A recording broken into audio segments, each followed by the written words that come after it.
Hello, everyone. LJ Young back again for another Q&A Sunday. Welcome, everyone. I'm your host, LJ Young. And for those of you that are new to my channel, I am a 100% conscious, debt-free motivational speaker and personal finance educator. I help people become financially free by helping them financially see outside what I call the debt matrix. And the debt matrix is a place where everybody lives that believes in credit and debt. Believe that credit score is the end all be all. A good credit score is the end all be all, de facto. I have money. Whatever they believe in the debt matrix, it doesn't really matter what they believe, but as long as they believe it, they will continue to live there. And everybody that lives in the debt matrix, they live there by choice. Okay, they're choosing to live there. And so, how do I explain this? You're probably asking. I expose what I call the glitches in the debt matrix. And the glitches are things that don't make mathematical sense, yet people continue to do them. Okay, so I show people with mathematics. I say, hey, if you just believe math on your personal finances, you'll be out of, you won't live in the debt matrix. You won't worship the credit gods, Experian, TransUnion, and Equifax. Good morning, Day. Good morning, Amina. Good morning, Gabriel.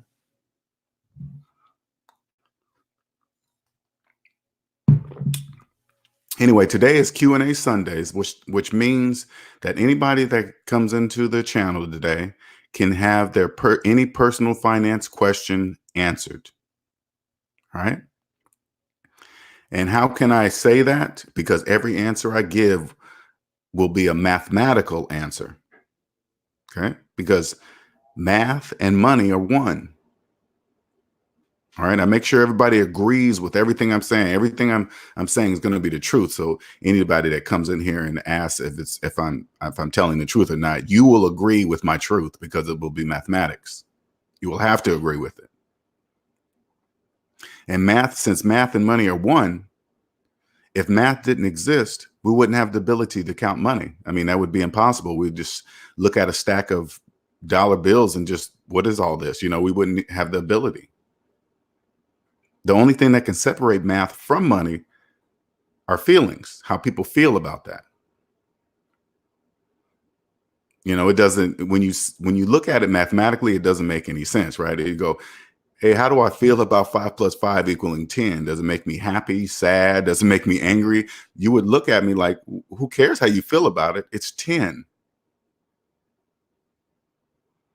That's exactly how people should feel about their money, because it's the same thing. It's like if Christmas comes up and the parents are broke, then all of a sudden they start feeling bad about that they didn't have money to go buy Christmas presents for their children. So they'll pull out the credit card and go ahead and pay for Christmas, which means because the way they feel, it didn't change. They changed the fact that they were broke. So they say, you know what?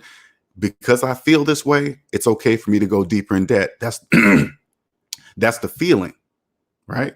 But if they just did mathematics, they would say, hey, it doesn't matter how I feel. I don't have any money to get any Christmas presents, so I'm not going to get them. How? Why? Because I don't have any money. It's really not a choice. If they only had cash, like think about it. If the people didn't have available credit, and this is all by design, if they didn't have available credit, they would just have to say, sorry, kids, we're not getting Christmas presents because I have no money. It would be simple as that. See how that works? But people are choosing to put their feelings involved in it. And then next thing you know, they make it okay in their brain that it's okay to go deeper in debt because of how they feel about Christmas.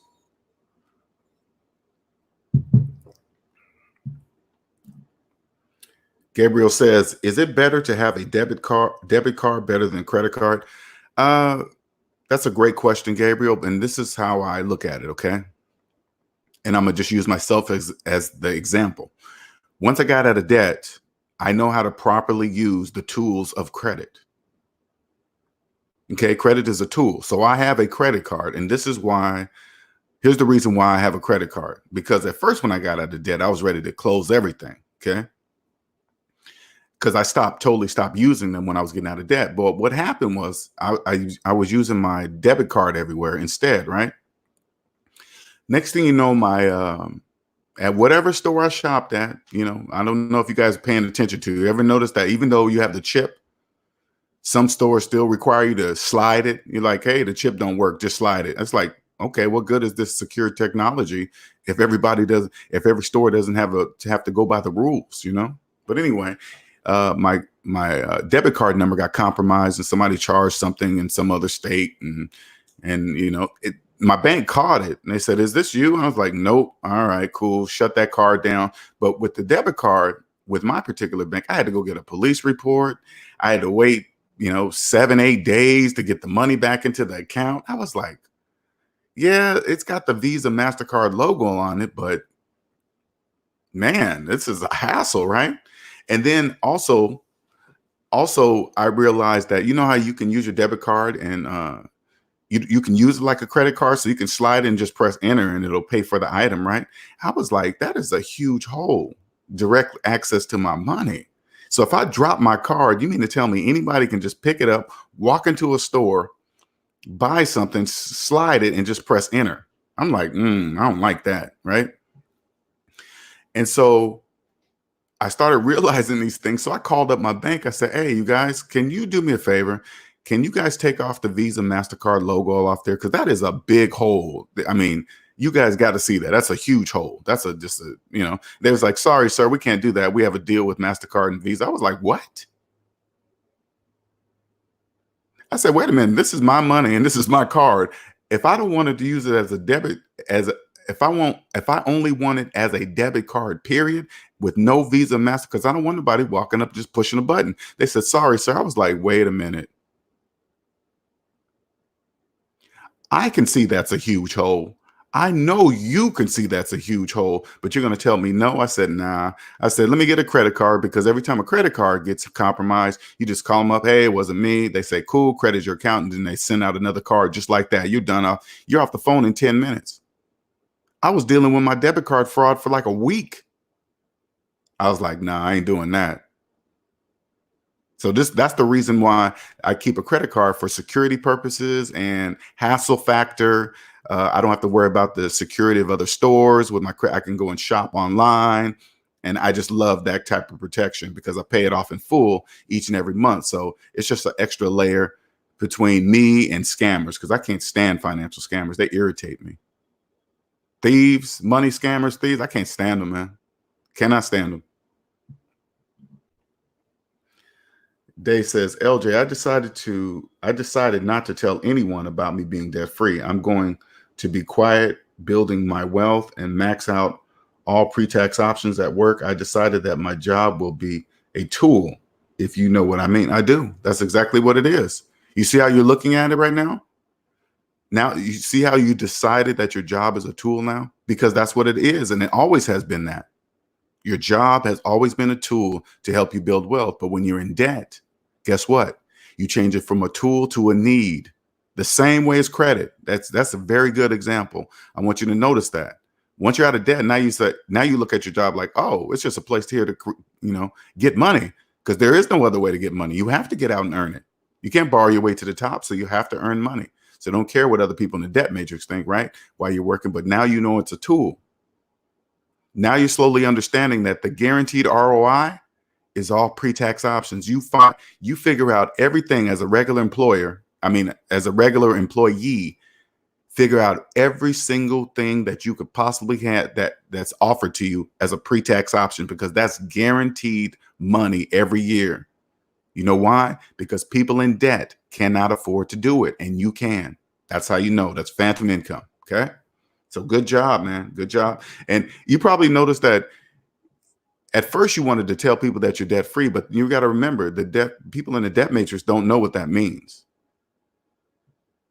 And even if you told them that you're debt free, meaning you have no more debt and bills, they will now believe you have money to lend them. Oh, you ain't got no debt. You can give it up. You can borrow. See, it doesn't make any sense. So you cannot share that information with them. So it's okay. Just keep it to yourself. There's people like me that you can come talk to about certain things. That's why I have different plans, you guys. I want you guys to understand that. If you've never been to my SavingsMinusDebt.com, you go there. I have 3 different plans. One plan is for people that just want to talk to me. You know, they're like, hey, well, now I've been following you for years.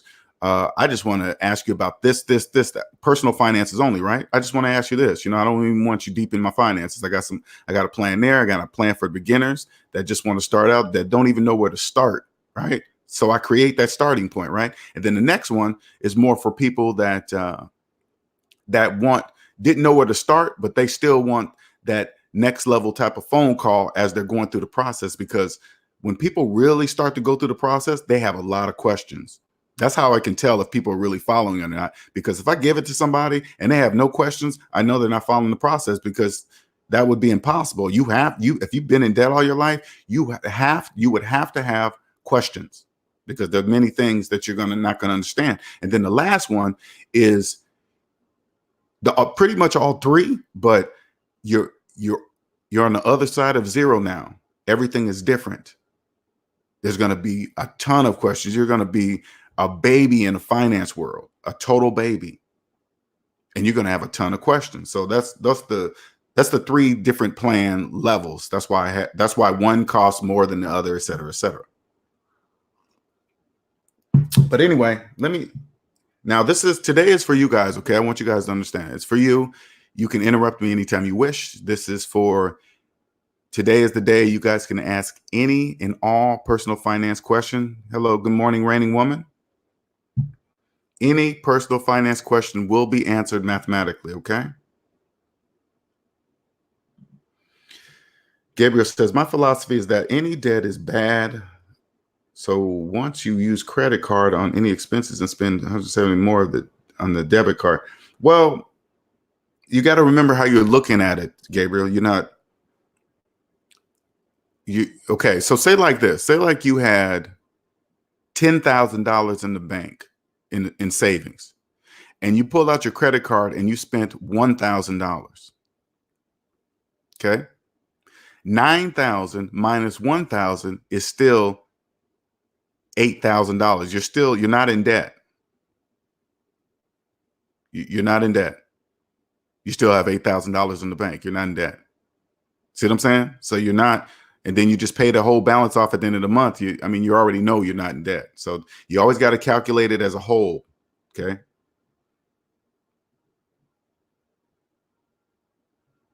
Rainy Woman says, good morning, everyone. Linnell Young, everyone. Hey, SMD family, good morning.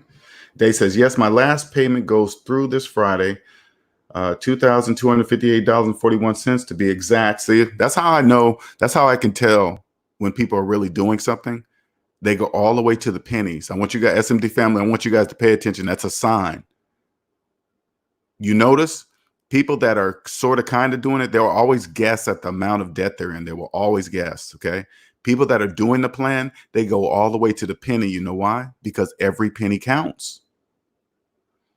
Told you I was serious about calculating that daily interest. See what I'm saying? That's a person doing it. People that are actually doing it do that stuff.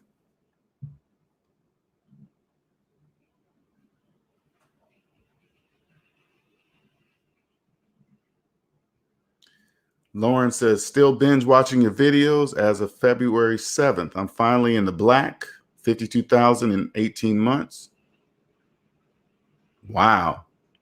However, 14 February, the paycheck will be my check. Oh, yeah, that's going to be awesome, man.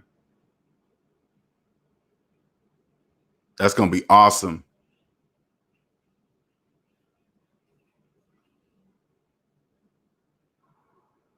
Man, that's got to be a wonderful feeling.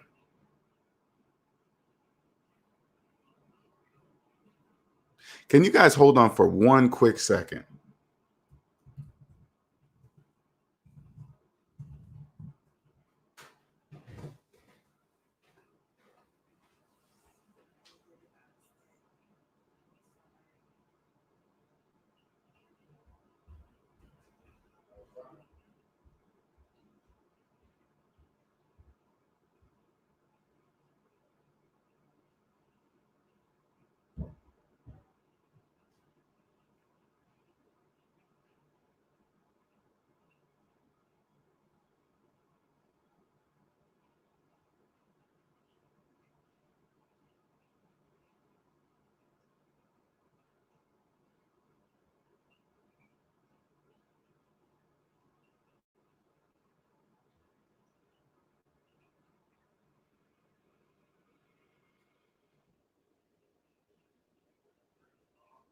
I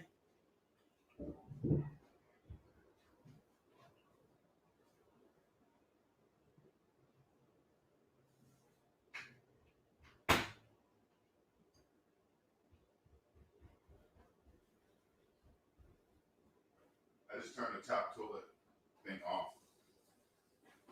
I just turned the top thing off, so the water's off.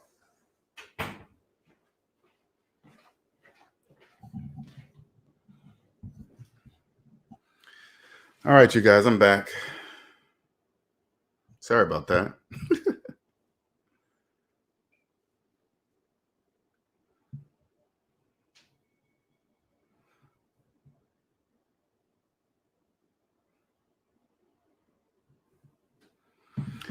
Had a little toilet problem that I had to take care of. All right, back. I'm back. All right.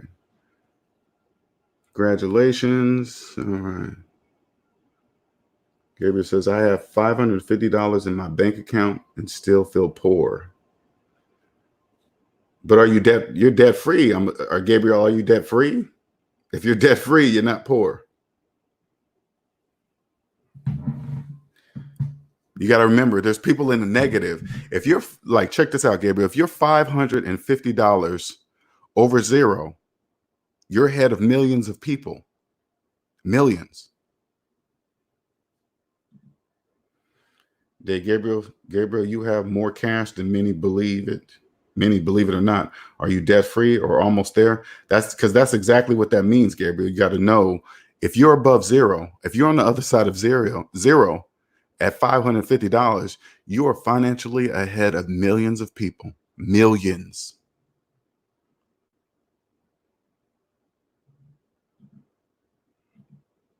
Julio, Linnell, I wanted to provide an update that I quit my job.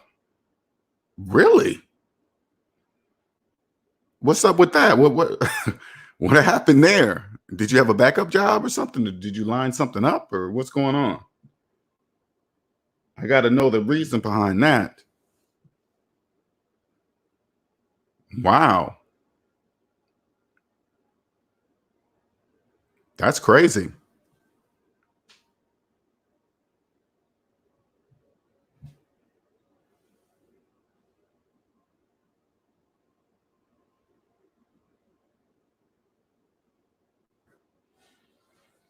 Okay, so as we wait, this is what I want to okay, the title of this video, sorry you guys, I got to get my notes up here, sorry. The title of this video is the debt class, okay? Now, the debt class is pretty much the people that live in the debt matrix, but I'm going to explain this to you guys so you can understand, right? People in debt, what is the debt class? The debt class is people that live in the financial negative, but they don't know they live in the negative, right? People in the debt matrix believe there are such things as classes like first poor, middle class, upper class. People believe those classes exist. But let me give you an example of it, how it doesn't, okay? So say like somebody made $150,000 a year, right? People in the debt matrix would believe that that person is considered middle class, right? But if they're $300,000 in debt, that means they're in debt. They're in no class, they're in debt. That means they're in the debt class. There's only two classes, the debt class and the non-debt class. When you get out of the debt matrix, you'll clearly see that. There's only two classes. People in debt and people not in debt. That's it, all right? But I was saying earlier how I figured people in debt really, if you think about the bigger picture, they really don't even count. People in debt don't even count, and they don't even know they don't even count. Because think about it this way. Say like you were in a big house with like 4 or 5 rooms in there, right? And everybody's paying their share of, renting a room out in this big building, in this house, renting a room out, right? And then say like there's 5 people doing this, and say like there was one person that wasn't paying anything, right? Just wasn't paying his rent. Okay. And then you guys have a meeting in the living room And you're like, hey, okay, this is what we're going to do. We're going to rearrange the house. We're going to put this furniture over there. We're going to do this, right? And then the person that's not paying rent says, hey, what about this? Let's just change this around. I guarantee you, everybody in the house would look at that one person and say, what are you talking about? You don't even pay anything. You don't have the right to say anything, right? That's how it would be. That's how it is. Now, if you go across the United States and think about how many people are in debt, they really believe they have a word in the bigger scheme of things. I'm telling you guys this, in the second economy that the majority cannot see, people in debt don't have a say. Their word means nothing. They're broke. They're in debt. They're in the debt class. People in the debt class don't count. It's the same scenario that I just showed you guys about the people in the house. Now you go across the United States now. Let's say the house is the United States. Now we're inside. Now you think about all the people that are in debt that are trying to say, hey, this should be that way. This should be that way. And they're broke. You're not even going to listen to them, right? Same thing. Gabriel says, yeah, of course, but I just feel poor. I earn $200 a week and waste 50 and still feel poor, not broke. That's just the way that's just your mental state. That's because you're still sort of connected to the debt matrix. Even though you're debt free, you're still thinking like that, because anything above zero, you're winning. You're winning. You're not negative $100,000 in the hole. You're 500 and something odd dollars above zero.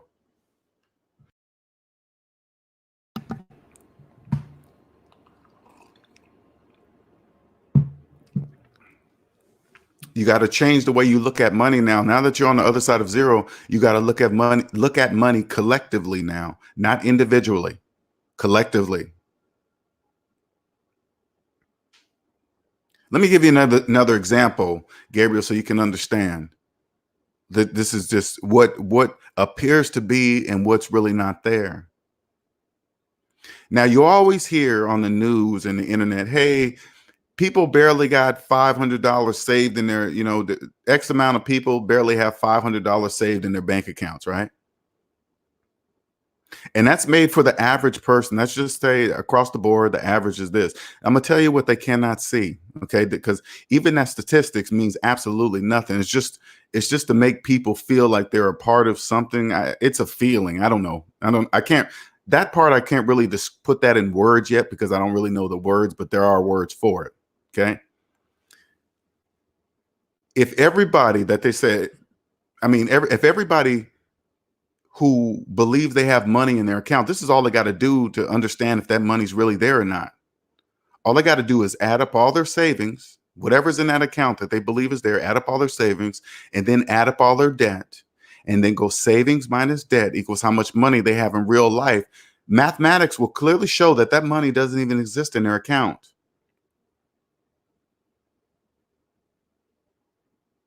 And I guarantee you this, if somebody barely has a $500 or, $1,000 in their account, I guarantee you they're deep in the negative, deep in the negative. They don't know that. They don't know that the only class they're a part of is the debt class. That's it. Who cares what the news tells you?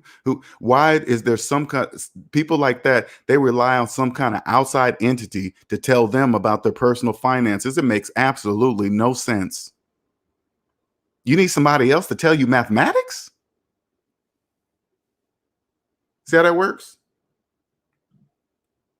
Julio says, no, I extended my classes to 6 days and working 1 to 2 days a week didn't seem appropriate. I quit so I can focus on my classes and study, although my manager understood and are happy to bring me back. Oh, okay. Oh, and the classes are only 3 months. Okay. All right. That's, you know what? I like that. It shows that you're serious. So I can tell by that move alone, I can tell you're taking this serious. Because you see the other end when you do that. So I believe if you make a move like this, you're gonna apply yourself the other way with the finances. I can already tell. Only people that have purpose, they do things like that. They do the sacrifice, because what you did is a sacrifice. To get to the next level, you have to sacrifice. To what I'm doing right now, it took a lot of sacrifice. I did things that the majority of people will never do or see. The majority, put it this way, what I teach you guys here, and I really want you guys to understand this.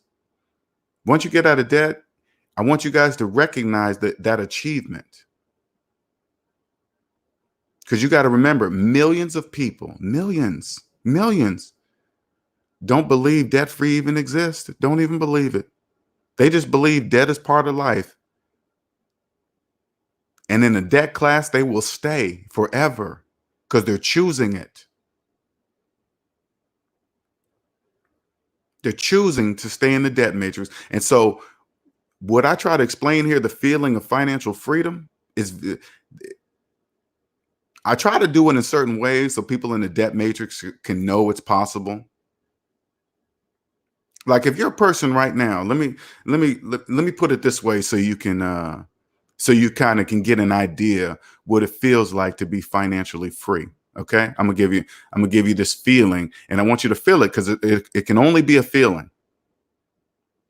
Now in your head, I want you to add up, how much money do you think it would take to write away every single penny of your debt? How much money do you think that is? I mean, to wipe away the mortgage, the student loans, the collections, the parking tickets, the furniture payments, all the collections of that you don't feel like you didn't pay, those lawyer fees, everything, every single item. How much money do you think it would take? Now put that number in your head. Just put it in your head. Whatever that number is, doesn't matter. Now imagine somebody coming along and writing a check to every single one of those debts and paying every single penny of your debt off. Every penny. What would that feel like? What would that feel like to know no more bill collectors going to be calling you? Nobody's going to be knocking at your door to saying, "Hey, you owe this." Nobody. You're no longer scared of your mailbox, because when you go to your mailbox, nothing's going to be in it. Just junk mail. Not a bill. Not one bill will be in there ever. Ever. Ever. What would that feel like? That's what it feels like. And guess what? Guess what? See that freedom? Like you're just free. You can damn near fly. You probably have wings right now, right? Now I'm gonna shock some. I'm gonna give you another shocker so you can understand how this works. I didn't say you were a millionaire. I didn't say you were a billionaire. I didn't even say you were a trillionaire. That's what it feels like to have a net worth of absolutely zero. Zero. Not $1 million, not 100,000, not 500,000, not a million, not 2 million, not a trillion, but a net worth of zero. That's what it feels like every day of my life. Every day. Now, this is what it feels like to walk around in the debt matrix, and people want, and so you can understand this was you. Okay. I guarantee you this. If you walk up to somebody in the debt matrix and say, "Hey, guess what? I have a net worth of zero." People in the debt matrix will think you're broke. They would wonder why you're telling everybody you have no money. That's what they believe. They don't even understand it. That's what it feels like every day in my life. That's what it feels like, free, and being able to tell somebody that to their face and they won't understand it. That's what it feels like.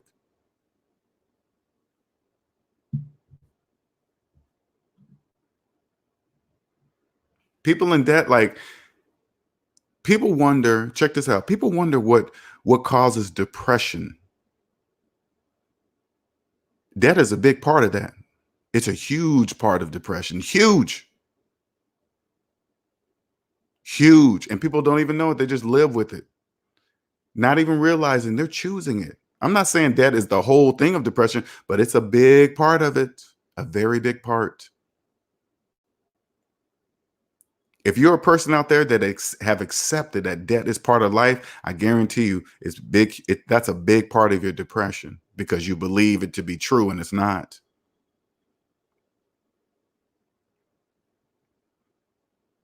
If you feel like you're always thinking about money, always chasing money, you know what that is? Because you're running from debt. If you just stop, turn around and see debt is just laughing behind you, saying, dang, about time you turned around. Yep, that was me dangling that dollar over your head with the stick and a piece of string. Day says, I found that I was hoarding money in my savings and I put a huge chunk, only 1,000 left on my debt. That money didn't belong to me, but soon it will belong to me. That's exactly right, Day. See what you're seeing right now? You don't even realize what you're seeing. You looked at that money in your savings account and did the numbers. You're like, wait a minute, that money doesn't even belong to me. Exactly. It's not even yours. But as soon as you pay your debt off, it will be. It'll be all yours. People in debt are so focused on hey, they always say, hey man, don't leave your money into a savings account and this and that because it doesn't earn any interest. No, they're missing the big picture. No, that ain't has nothing to do with nothing. Nothing to do with nothing. They're worried about that. They don't even realize that money doesn't even exist for them. It doesn't even exist. And they're worried about the money they think oh man, the bank don't pay nothing on the savings account. Yeah, definitely not for people in debt because that money doesn't even exist. That is just free money for the bank to loan out more money at a higher percent. What the bank is really doing is loaning people in debt their own money back. That's all they're doing. And you got to remember, money doesn't exist for people that are in debt. So all they do is see numbers on a computer screen and they believe it's money. They log into their account, see their HELOC or their savings or whatever they believe is there. It's just digital numbers on the screen, nothing more than that. And they don't even know.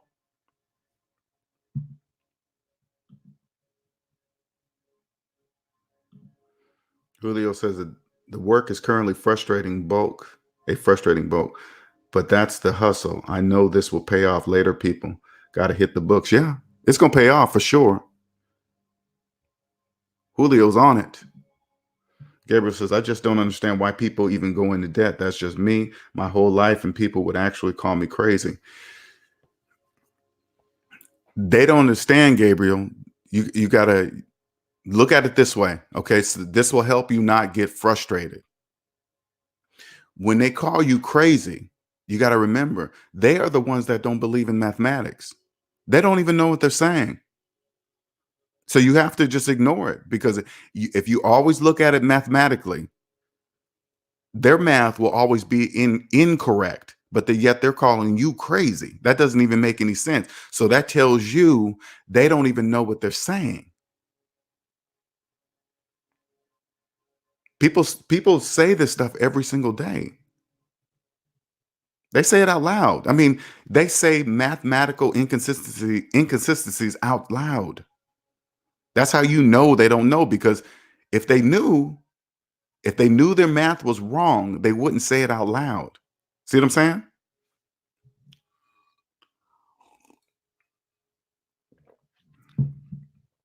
They don't know that they're going in debt.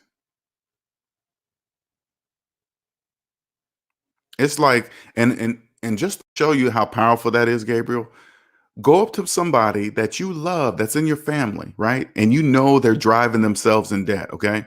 Now this person knows that you love them and they love you, that you would not try to rip them off, financially harm them, steal their money. They know that, right? And you walk up to them and say, hey, I have the answer to why you're living paycheck to paycheck. Why? Because you keep financing things that go down in value. If you stop doing that, you won't live, you'll stop living paycheck to paycheck. I guarantee you they won't even hear you. Now, the reason why I said choose somebody you love, because so you can understand how powerful this is, that what you know. If a person that's in debt won't even listen to a person that they know that loves them, I mean, they know this person loves them, knows it, knows they're not trying to harm them in any sort of financial way whatsoever. They still won't hear them. That's how powerful it is. It's a whole different world over here. You'll get used to it. What's up, Cosmic Wisdom? She says, debt, if used wisely, can be a tool. Most just get overextended, and that's the danger. I promise you this, you guys, okay? Because there's a difference between consumer personal debt and business debt. There's a big difference, okay? I'm not against business debt. Totally. There's a purpose for it. There's a reason why to use it. There's a purpose for it, because especially when you're making good money, there's an absolute purpose for getting business debt. Absolutely. But in order for you to understand even that part, because don't get it twisted. There's people that are in business that are very successful, but they're in debt. I guarantee you. Guarantee it. Don't be fooled by a successful looking person in business. If you before you go into business and you get out of debt and treat your personal finances like a business starting right now, you will naturally carry those same habits over to business. You can right now, as an ordinary worker, you can start mimicking business practices right now with your personal finances. First, number one, you get out of debt. Number two, you start understanding how taxes work. You start figuring out the real return on your investment by maxing out a 401k, the real return on investment by maxing out your HSA, the real investment by maxing out any pre-tax options available to you first.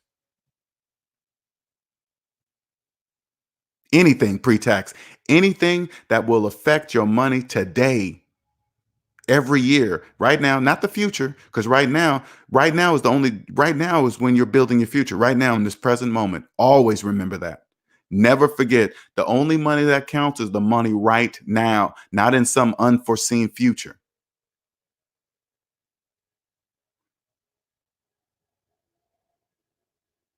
People in debt can take advantage of tax savings. They can't. It's mathematically impossible for them. If you're debt free, you take advantage of all of them. That's the guaranteed ROI. People in debt can't see, will never see, have no idea that it even exists. Doesn't matter what they know. Doesn't matter. They're in the debt class. People in the debt class do not count in the real invisible economy. There's two economies, okay? There's two. People in debt don't count in the one that they can't even see it. It really doesn't even matter if I say this out loud. It's mathematically impossible for people to see the other economy that truly controls this one you can see. What's up, Mark? Cosmic Wisdom says, "Oh yes, I'm talking about business debt. Oh, I know which type of debt Cosmic Wisdom's talking about. But if you're in debt, you'll think by reading Cosmic Wisdom's previous note, you'll think she's talking to you. She's not talking to you. See, that's where people in debt mix it up. They will hear a successful person and they will hear this person talking about, oh yeah, I use debt. Debt debt is the way I use other people's money. Yeah, that's true what they're saying. But if you're in debt, they're not talking to you.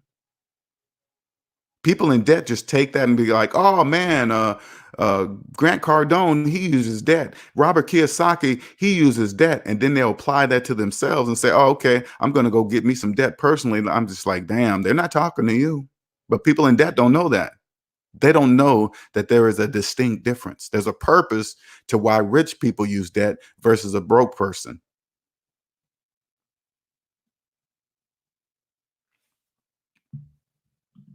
Gabriel says, I want to go to college, but scared of going in debt. You don't need, you don't need college, Gabriel. You really don't. Unless you're trying to be a doctor or lawyer. I mean, there's college does have a purpose, you know. If I'm gonna have a doctor work on me, I want to make sure that doctor goes to college.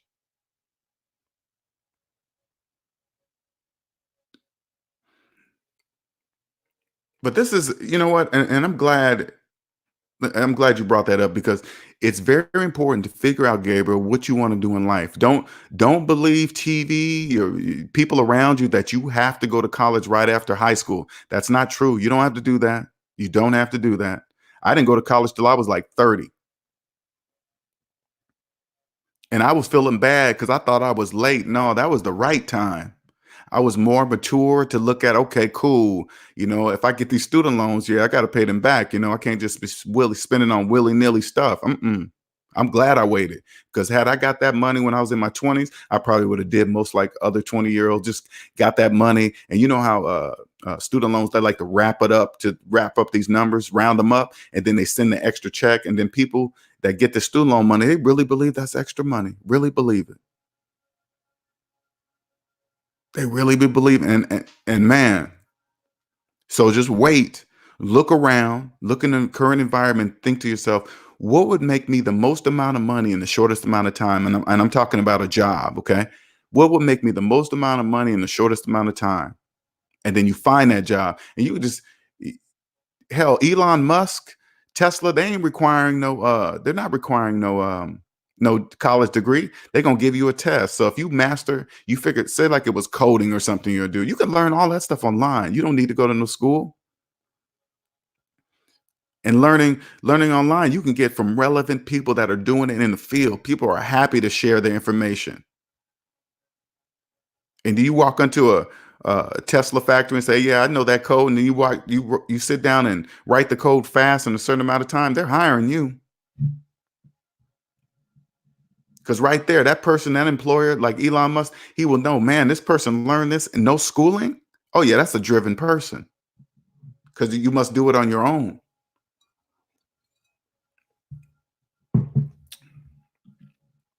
Cosmic Wisdom says one job that you can do is being an insurance adjuster, requires no college, and you can make six figures. Wow, I didn't even know that. Or if you're willing to travel. Yeah, that's ideal job when you're young. You ain't got no kids and family and wife, man. That's the ideal job. You do all those kind of jobs. Those are the ones you do, especially when you're young.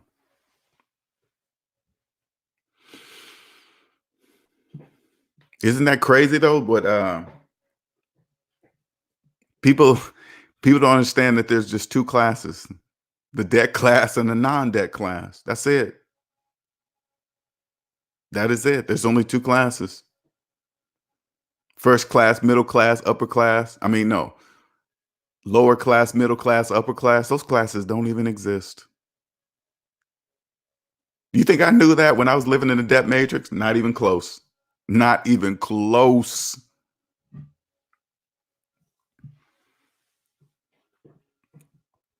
I remember making 160, right? 160,000 dollars a year, and I really thought I was middle class.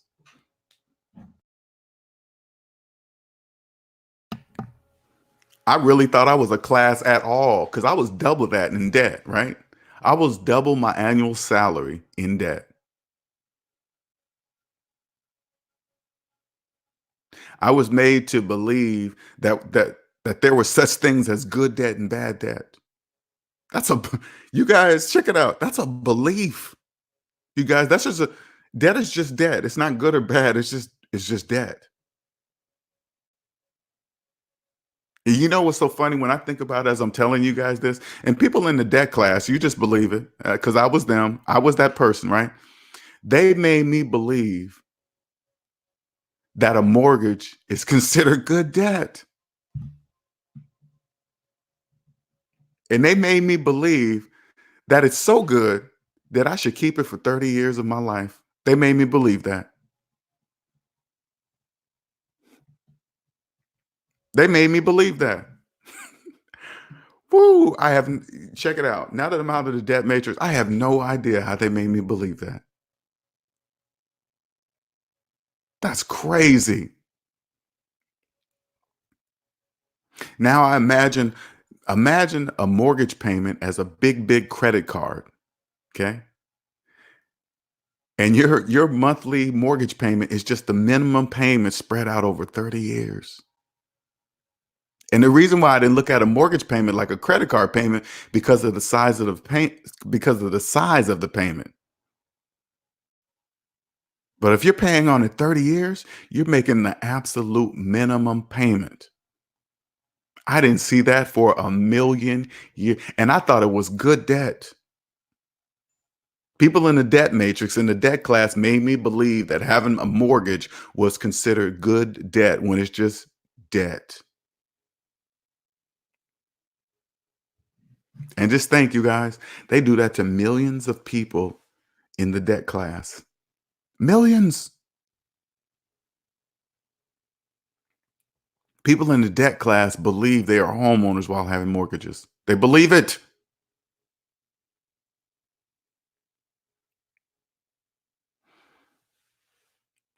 Now I'm gonna cross you guys over to the non-debt class, how we see those things, okay? All right, and none of this is a secret. Listen, okay, over here, there's no competition. Nobody's stealing from other people. Nobody's stepping on another. There's plenty of room over here. Plenty.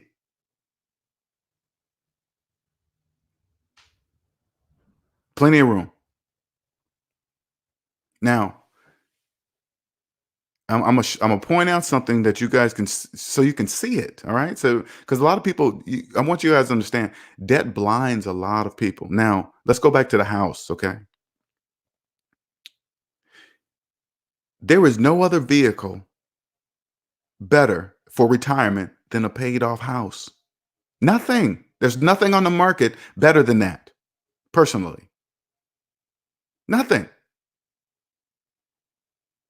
Now you're probably thinking, well, LJ, how can you say that? How do you know that? Right? I know there's a lot. What about this? What about that? I'll prove it to you.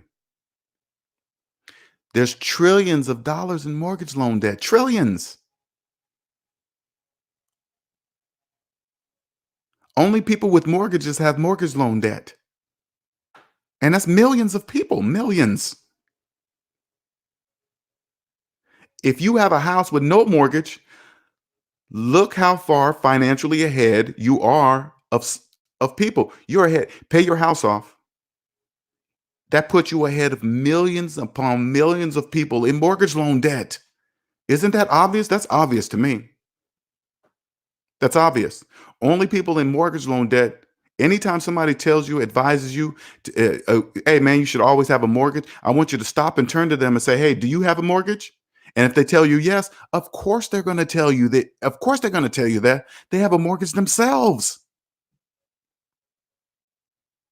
Duh. Nobody without a mortgage is going to tell you to keep your mortgage because they don't have one.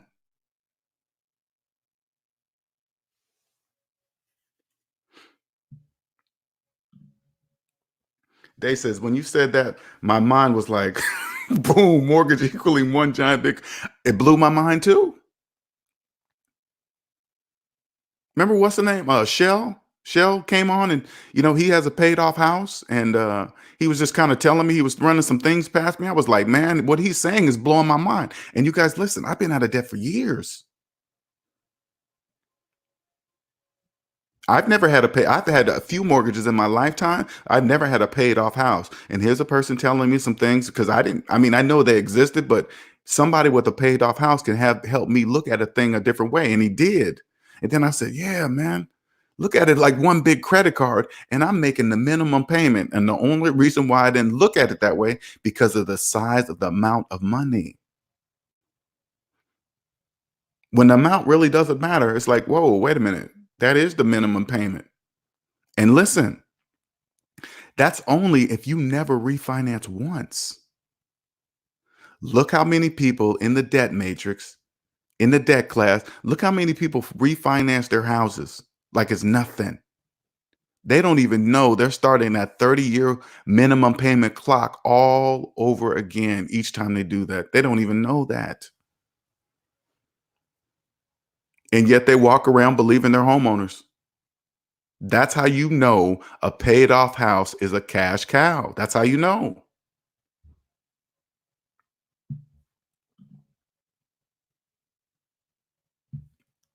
Look at Shell. Shell, I didn't even know Shell was up in here. Thank you, Shell.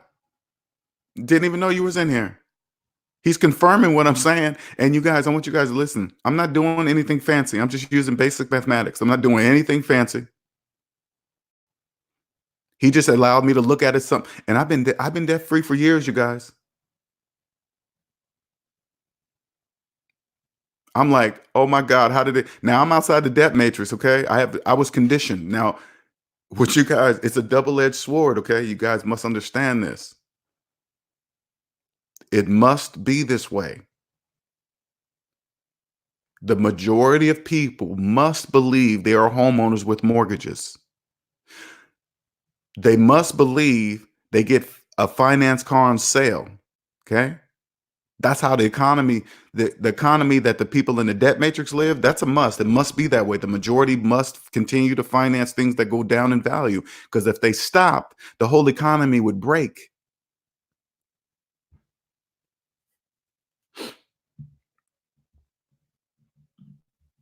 Day says, my coworker says they have built some equity in their home, but you still owe, so it's really not your equity. No, it's not. The banks just make people believe that, okay? It's like this is what like when you hear that, you got to remember the source, okay? Just because a person says they go out and they say, "Hey man, I bought this house at this price and it's gone up to this price." Yeah, I mean, if you look appreciation, yeah, the house might have gone up to that whatever the statistic says, right? But does it go up for you?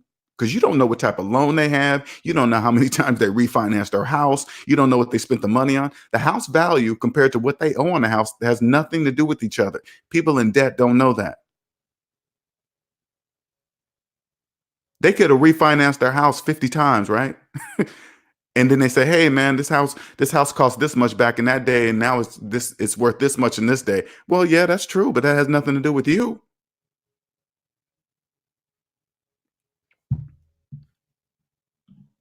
It's the minimum payment, Shell says. Yep. How they get, hey man, the conditioning is powerful. It's powerful. They got me twice. Yeah, and I was just like everybody in the debt matrix, walking around calling myself a homeowner. Sure was. Sure did. Didn't even know it. Didn't realize I was just talking to other people in the debt class. Everybody in the debt class believe they're homeowners while having mortgages. That's why I say people in debt in the debt class, they don't even count. This is why they don't count. They I used to always wonder, this is a little higher level, right? But I used to always wonder, did my vote really count? Does it really count? I used to think that to myself. When you're in debt, nah, it really doesn't count. It really doesn't. And I'm trying to give you guys examples of what I mean. Like if I, again, for those of you that might have missed it, this is why people in debt don't count. And I'm gonna give you an example. Imagine five people living under a house and under one house, and everybody rented their own rooms, right? Five people. And then one of the people stopped paying rent. And all of a sudden you guys have a meeting of what you're gonna redesign a house or add something or put something, whatever, right? And then the person that's not paying rent tries to put in their 2 cents to how they think things should be also. Everybody in the house is gonna look at them like they're crazy, like, you don't have no say, you ain't paying any rent. That's how it is. Now look at the United States as one big house. And if you're in debt, that means you ain't paying nothing. That means you don't count. Precious Jim says refinancing just to remodel their homes. They don't even, hey, check it out, Precious Jim. You know what that really is? They're when you look on the outside looking in, you know what they're doing? They're paying to keep up the bank's house. They're paying for it. They're refinancing their house to fix up the bank's house. So what they're doing is taking out a loan to fix up the bank's house. All the while they're thinking it's theirs. That is just, I don't know who came up with this, man. That is psychologically, that is the most powerful thing I've ever seen in my life. That's powerful, man. And the people in the debt matrix really believe without even using any money of their own, fix up a house that they don't even own. That is powerful, man. That is powerful. Shell says 98% of people don't see it that way. Oh yeah, they don't see it. And Shell, that's why we will always have money. That's why. By not being in debt, we get what's called phantom income because we do things every day. You know, we're used to living this way now. But if you think about it in the bigger scheme of things, the big collectively, that's how it's so easy to survive out here. It's not, I mean, it's not even the word survive is even wrong. This is how we just live. When you're out of debt, you don't even use the word survive anymore. Day says, hey, Shell, thanks for your testimony the other day. Yeah, man, that was awesome, man. That was awesome. Isn't it nice? Let me explain to you guys, SMD family. Listen, people like Shell don't really have that many people they can talk to about money. Okay. So they gotta, if a person like Shell been living like this all their lives, you better believe there's a limited amount of people that he can talk to, limited, that would even understand what he's saying. Look at Shell as a person that's at a next step to where I'm trying to be. What that means is actually own a home. That's my next step, right? Look at me as the middle person between Shell and you guys. All right. He can say without me being right here where I am today with money and finances, right?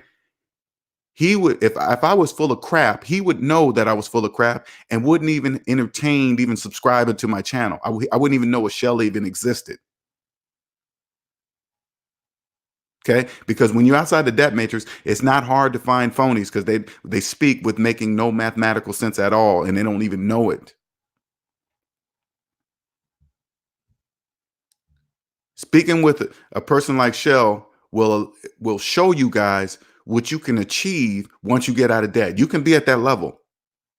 You can be there. You can own a house. You can. There's ways to buy a house, and it's not just some subprime mortgage loan. No, it's different. Johnny Blaze says they have exclusive renting rights. Yes, they do. They are. This is what I call people with mortgages. They're not homeowners. They are loan owners. You can't say that to them, though. You can't say, even though it's true.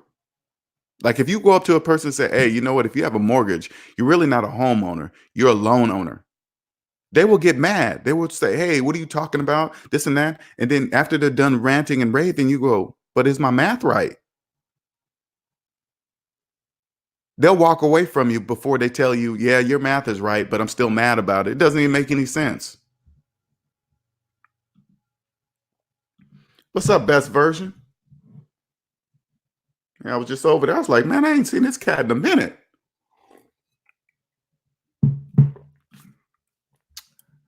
Day says this is the same coworker whose wife is waiting for student loan forgiveness in 3 years. He says they've been rectifying every year to make sure the wife qualifies for forgiveness. I mean, yeah, those are slaves. Only slaves do that. Those are once they get a person to actually believe that they'll never pay off their student loan, they got them.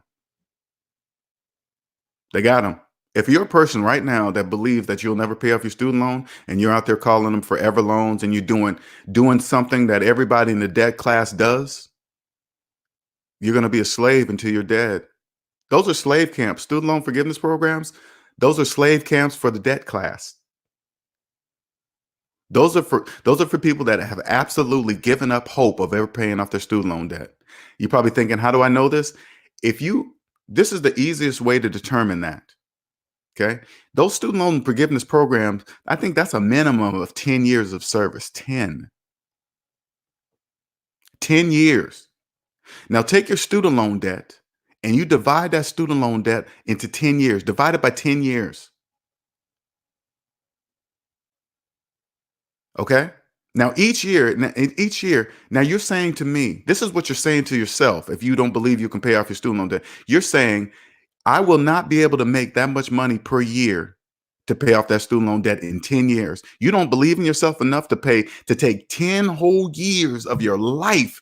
You don't believe you'll be able to make, say like your student loan was $50,000. You believe out of 10 years of your life, you're not going to earn $50,000? That's what you're saying to yourself. I don't believe out of 10 years I'll make $50,000. Ooh, that's a whole different problem. That's the debt class for sure. You'll be there till you're dead. Dave Bourne said, good morning, all. Just going to listen until I have a question or comment. Yeah, I want you guys to understand, you guys can jump in here anytime. This is Q&A Sundays. Any personal finance related question, anything, I will have a mathematical answer for you. Okay? Anything. There's my email, CashApp, PayPal.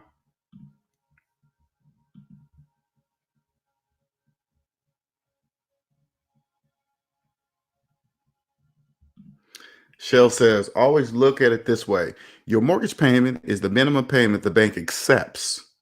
They won't allow you to send anything smaller than your payment. So in turn, that is your minimum payment. That is, look how that just makes sense. See see how it just makes sense? It just makes sense. Did I see that simple math when I had a mortgage? Nope, didn't see that. Didn't even see it. You know why? I know why I didn't see it. You know why?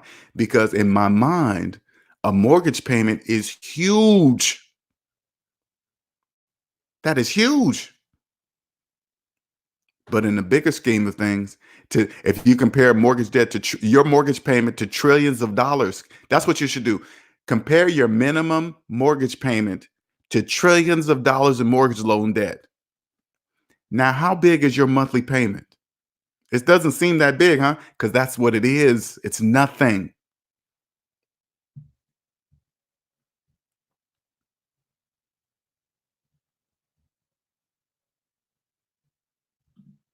Yeah, lots of people in here. I like that.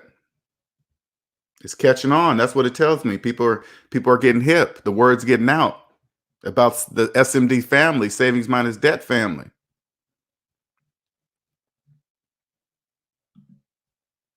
And I got to remind you guys that I also have a service that people just want to talk. I have to remind this. I keep putting this out there because a lot of people don't know this. You can schedule time with me if you want to talk to me about anything you have to do with your personal finances. Just you just want some answers to something, right? You just want to talk to me. Yeah, you can schedule a 45-minute consultation. It's $60, and that 45 minutes is yours. So by the time you schedule it, you have all your questions ready because I'll answer them all, every single one of them. Okay. Just go to savingsminusdebt.com under services, and then just choose I think it's the first one. Randy says, a lot of information you're speaking on, LJ, should have been taught in our high school curriculum. You know what, Randy, there's two ways to look at that. Okay. There's one way to, there's one inside the debt matrix and one outside the debt matrix. Okay. Inside the debt matrix, they teach, okay, they do teach us this basic mathematics in grade school. This is taught. But have you noticed that basic math just suddenly stops right out of grade school? Have you noticed that? Because the reason why I think back about it now, because I remember I used to love math and money games when I was a kid. I used to get gold stars by it, doing all that stuff. And then right out of grade school, it stopped. And I used to think to myself, damn, why did that stop? You know what I'm saying? This is all you really need to master money. It's not fancy. I consider myself, I've mastered it. Okay. And when I say master basic mathematics. My master means anytime it comes to money, I just trust mathematics. That's it. Basic math, grade school math.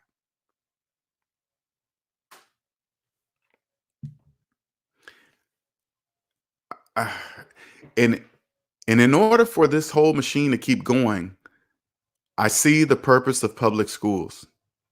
I see it. It creates job workers. That's what it does. But you have a choice. They don't tell you they have a it's not designed to tell you that you have a choice. I'm just talking finances. They don't really tell you directly that you have a choice, but if you just decide to say, "Hey, wait a minute. If I just use math on my money, I'll always win." Yeah, I mean, it's really that simple.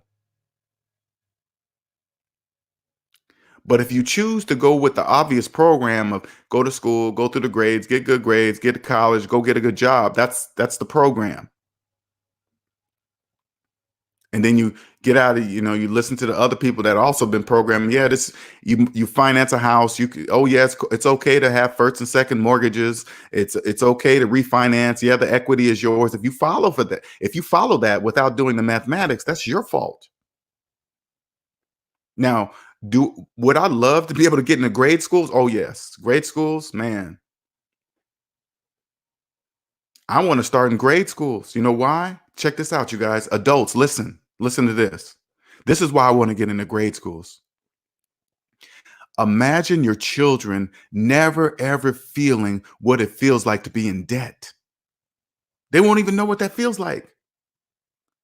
Imagine your children never ever feeling worrying about a bill being due or overdue notice, late on a car payment, car repossessions, collection agents coming after you. They'll never ever know that to ever exist, ever. They will never know that feeling. They'll never know what it's like. And remember this, and since they don't know since they never will know what it's like, when people get around and that are speaking debt, they will have no clue of what they're talking about. They'll be like, and they'll look at people in debt like, why are you saying that? So in turn, they won't even hang around people that are in debt, that talk like that. Once you get out of debt, you can't even be around people that talk about debt all the time. You can't because it's irritating. They will never know what that's like. So they'll hang around the right people when it comes to money. That's why I want to get into schools. They will never know the feeling of, man, I'm short on rent. I might get evicted. They will never know what that's like ever because they'll never, ever put themselves in that situation ever. They will never they won't even allow anyone else to put them in that situation.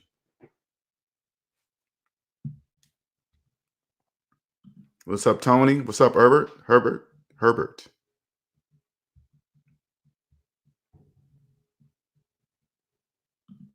Day says, yes, they are purposely taking a pay cut and not doing the math. Exactly, purposely. Best version says, LJ, remember, LJ, we have to see the vision of us living debt free. We are what we think about. Yeah. And that's what I'm doing right now, best version. That's what I'm doing. I'm trying to help people picture by doing it. This is the one thing, a best version. So we can talk on a higher level. So I'm gonna just do that. You guys in the SMD room, you can just listen, okay? Herbert. I mean not Herbert. Best version. I'm here to create the next generation of millionaires. That's what I'm here for. And I'm doing it via the universe and spiritually, all that stuff, right? But you got to remember, everything I'm saying, I can prove. This is what's going to make them cross over to understanding what we understand. They might not like it. It doesn't matter if they like it. I'm gonna make sure they understand it has nothing to do with the color of my skin. If I'm a politician, if I'm a Democrat or Republican, they're going to see that none of that even matters. None of it. They're going to see that I'm just using mathematics. Do you see the examples that I use for them? They have to agree. They have to agree. You know how difficult it is to comprehend in a person in a debt matrix mind if you tell them they're not a homeowner while having a mortgage? That would blow their brains out. That would blow their mind. They'd be like, "Oh my God, what are you talking about? Yes, I am. The bank said I am. The bank said I'm a homeowner." That they would go crazy. It has to come in pieces, and the very thing that will force them to bring it in pieces is get out of debt because there is no fast way out of debt. So they have to go this way. So I create those steps. And I say, hey, you follow this step, this step, this step. You will see and understand what Best Version, Shell, Cosmic Wisdom, myself are talking about.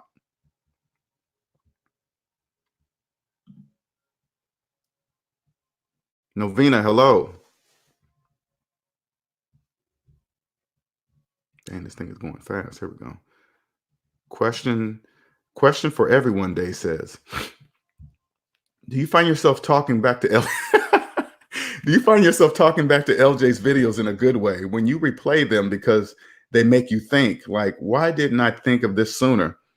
I'm glad you're saying that, Day, because I'm gonna tell you what makes you do that. And the math is making you say that and think that. The reason why you're saying that is because you're thinking to yourself, how come I just didn't trust mathematics? I would have known that sooner.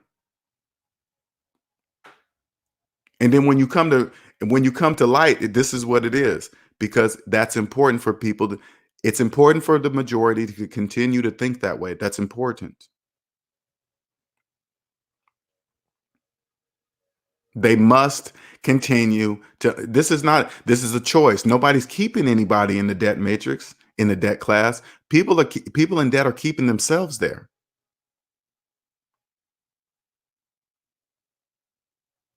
That's why every time I talk, that's why my videos, they will always be relevant.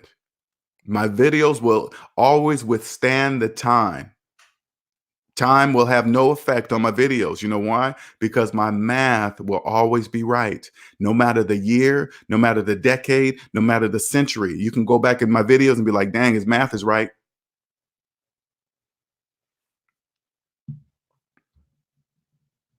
And Dave, trust me, let me tell you something. That's never going to stop. Once you're out of debt, the financial puzzle continues to piece itself together out of the blue. It'll just come to you right out of the, you'll be like, oh, damn, I didn't see that. Nope, it was there the whole time. Yes, it was.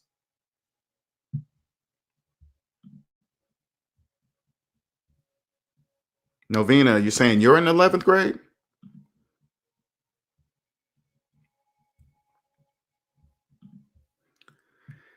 Herbert says, my cousin went to the same high school I did. I went to a football game and saw teachers I had in the late 90s.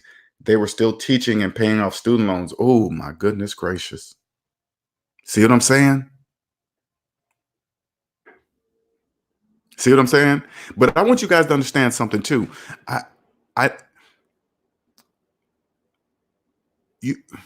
Teachers, it doesn't even make any mathematical sense. Teachers' degrees cost more than what they actually get paid. That doesn't even make sense to me, but whatever. But then if you times that by them keeping them for 20 years, can you imagine what that costs?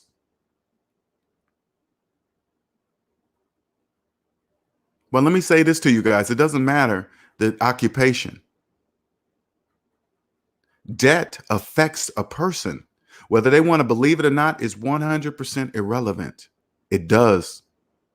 Debt controls people. Debt makes people's comes up with people's answers to questions. It directs them to what they should do and what they should not do. Imagine this. Imagine a doctor. You know how much student loan debt a doctor accumulates? What if, and this is true, you know, I know it's true for a fact. It's got to be. What if a person achieves to becoming a doctor and then they get there and they don't like being a doctor, but they have $300,000-$400,000 in student loan debt? Now they have no choice but to remain a doctor. What kind of care do you think you're going to be getting from a doctor that doesn't even want to be a doctor anymore? Not saying that you're going to purposely get bad care, but I guarantee you, a doctor that wants to be a doctor that's there and he's debt free and he's doing it because he loves it, I guarantee you the care is different from a doctor that's forced to be there because of his student loans, he or she student loans. Guarantee you that goes for everything: lawyer, doctor, whatever, pharmacist, doesn't matter. That goes for teachers.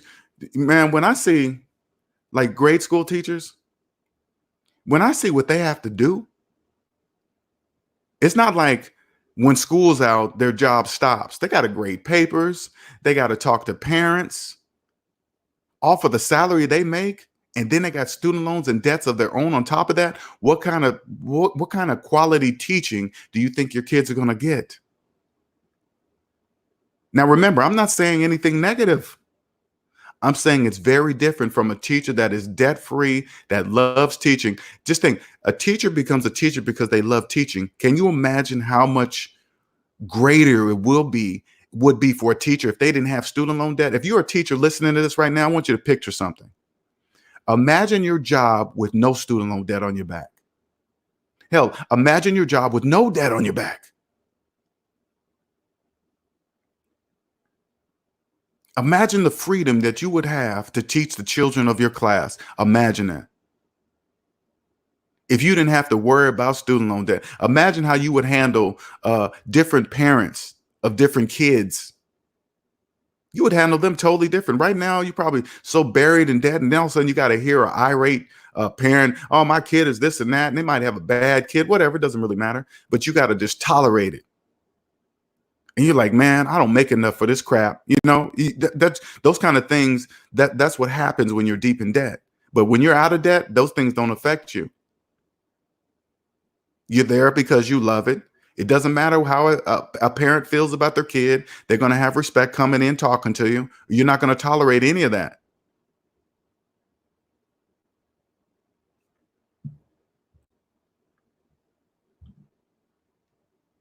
Nice. It says S&D family meet my niece. Oh, it's your niece, Novena. I'm so happy she's right here. She's here right now getting this knowledge so she can avoid the mistakes we made with money. Oh, yeah. That's the age to do it. 11th grade, she's probably getting that college pressure. Oh, you need to do this. You need to get your credit straight. You need to go to college. Doesn't matter how much it costs. Probably nobody's telling her about those student loan debt. This is all 11th grader has to do. This is all they have to do. Okay, you listening? What's her name? Let me go back here. Novena, this is all you got to do. If you got people pressuring you to go to college, this is what I want you to say. Hey, do you still have your student loans? If they say yes, you better not listen to them. If somebody's telling you to go to college and they've been out of college for like 10 years and you turn to them and ask them if they still have their student loans, you better not listen to them. They want you to be just like them, deep in student loan debt with no way out. At least that's what they believe. Don't listen to them. You listen to anybody that says maybe they went to college, but they don't have any student loan debt. That's the person you need to talk to.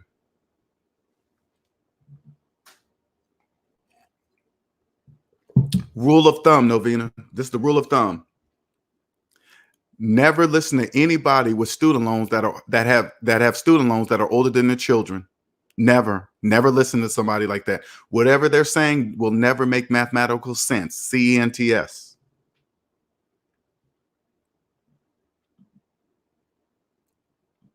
Herbert says a cosmic wisdom, that's a 99% rejection rate for loan forgiveness is real. Legit teachers not even qualifying. Wow, that's crazy. If I could get if I could get 2 teachers out of a school to follow my plan to get debt free, they would naturally spread that to the other teachers in those other teachers that believe it's true. Because if they see this is what's going to make the connection. If they see a person that was just in the exact same position as them, but now they're debt free, they will see how they're going to teach their class different. But this is also true too. If a teacher hates their job and they get debt free, they're going to leave that job because they were only there for money.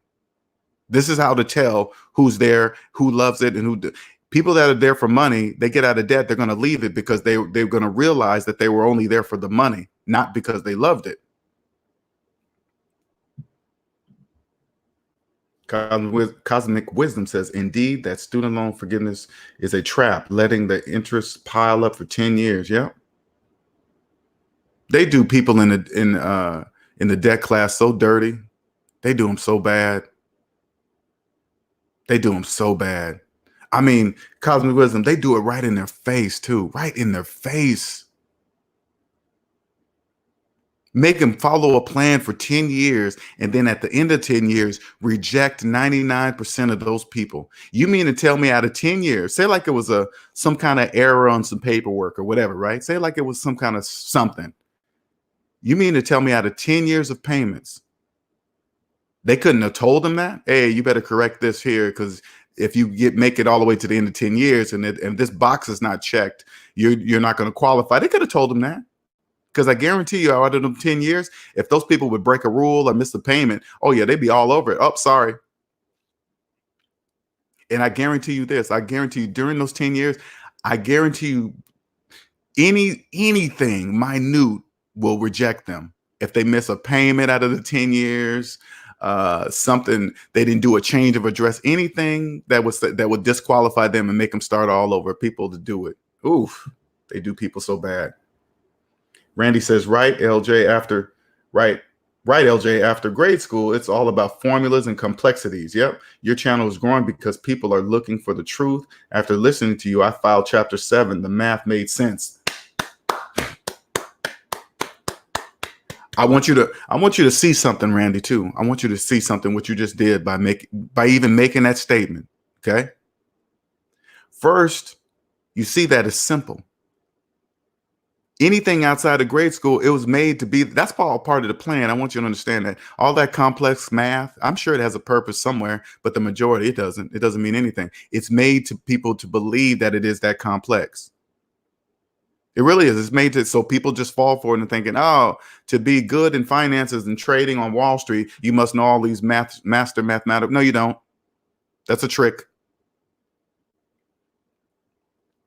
And then you get on here and say, hey, man, I filed chapter 7. You know what that means. That's why you're able to say that with pride.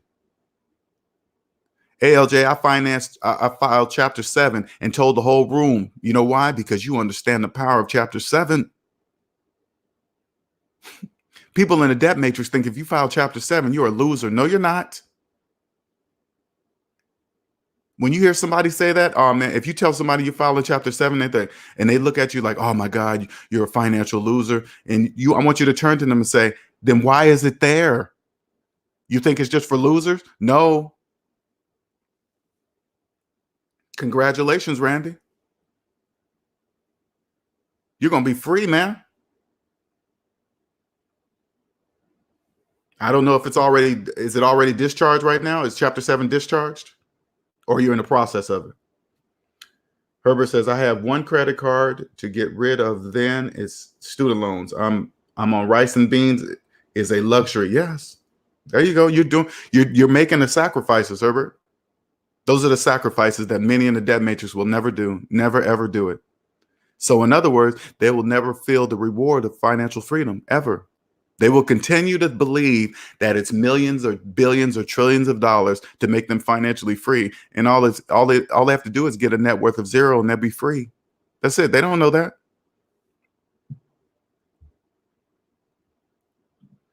Dave says, by taking on debt, you've already planned to waste your future income. See what I'm saying? Dave, look how you're looking into the financial future right now today. You're already doing it.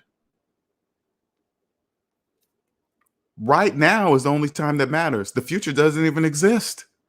People don't understand that they're creating their financial future right now. And if you ask the average person right now, hey, do you know how much debt you're in? They won't even know. They'll just guess. They're in their financial future right now because they'll be that way 10 years from now, 20 years from now. They don't even know they're in it right now. They're building it today. People want to become a millionaire, but they don't even know how to count to a million. Don't even know. You ask the average person in debt, hey, do you want to be a millionaire? Of course, they're all going to say yes, yes, yes. I'm gonna make $1 million. Yes. Okay. Do you know how to count to 1 million? They're gonna say, yeah, of course. They would be insulted by the question. Add up all your savings and debt. That's the number you start from. People in debt don't know where to even start. How much debt are you in? I don't know. Then how are you going to count to 1 million if you don't even know where to start?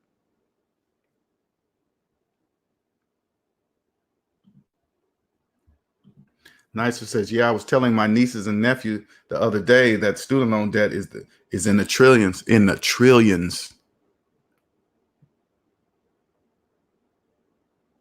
That's millions.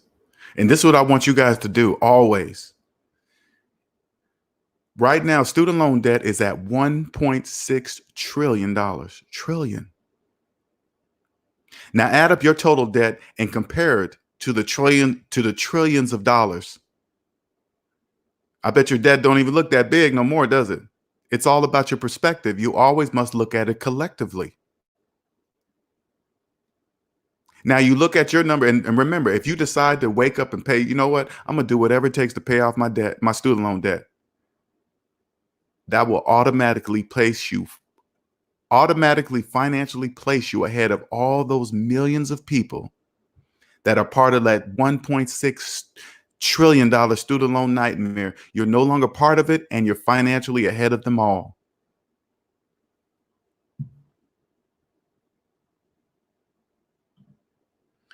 Mark says, got a coworker who has a house, car, basically every debt paid off. Oh, okay. Has a house, car, basically every debt paid off due to her husband, but refused to pay her student loans off. Oh my gosh. It was sounding good in the first part, Mark. I was like, woo, woo, oh crap. That means, okay, so that means basically her husband paid off the house, her husband paid off the car, but since those student loans are hers, she ain't paying them off. So that tells me she lives in the debt matrix. So people like that, usually if they got a divorce, she would go right back into debt. She doesn't even know how free she is. She doesn't even know. So if they got divorced, she would go directly back into debt. Cosmic Wisdom says that, Mark, ironically, student loan debt is the only debt outside of IRS that she can't walk away from. Yep. It's only second to IRS debt. And the only reason why it's second to IRS debt because you can go to prison for IRS debt. Okay. Day says, when you drove home, the point of taking care of right now, maxing out pre-tax, that completely makes sense today. That's what I can control. Now you can control that. See what I'm saying? See what you see? It'll come to you in pieces like that.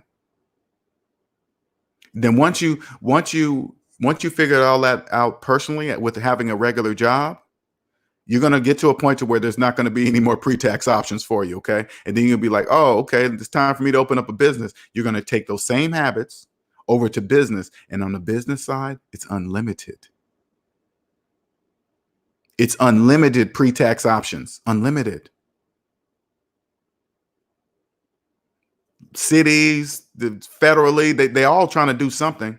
And you just look for them. You just go, okay, all right, city, what are you guys trying to do in this city that's going to give me some tax deductions if I invest in it? That's what you look for. That's guaranteed ROI today, right now. People in debt don't have that option. They don't even know it. Again, they don't even know those options exist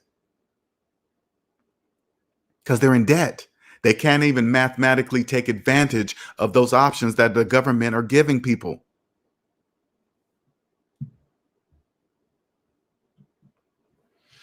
Randy says, not discharge. My 341 meeting is okay at the end of the month. I'm a little nervous, but I keep reminding myself that freedom has a cost. Yes, this is the cost. And Randy, let me tell you something. You're getting damn, I can't even put it right. You are getting an accelerated express ride to financial freedom right now.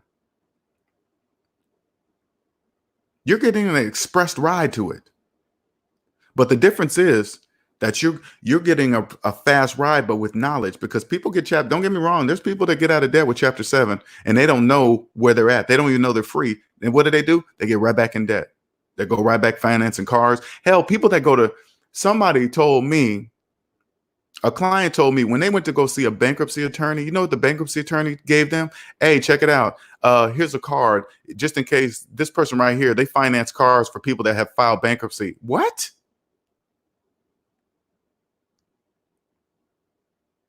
And let me tell you something. If that ever happens to you, if you go see a lawyer to file bankruptcy, and then you're going through the process and your lawyer gives you a suggestion of where you can go to finance things fresh out of bankruptcy, you better not use that lawyer. You better get up and walk out of that lawyer's office. They're using you. They're helping you get out of debt, but they're going to put you right back in debt. And the ink's not even dry on the bankruptcy papers. And they're saying, hey, here's a card. This person finances people that are in bankruptcy.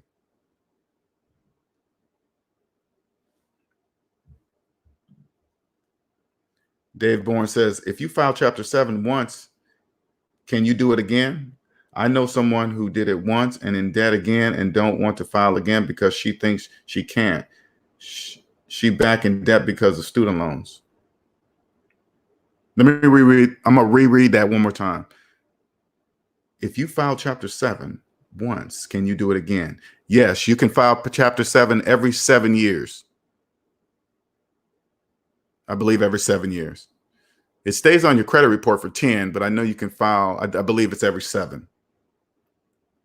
I know someone who did it once and in debt again and don't want to file again because she thinks she can't.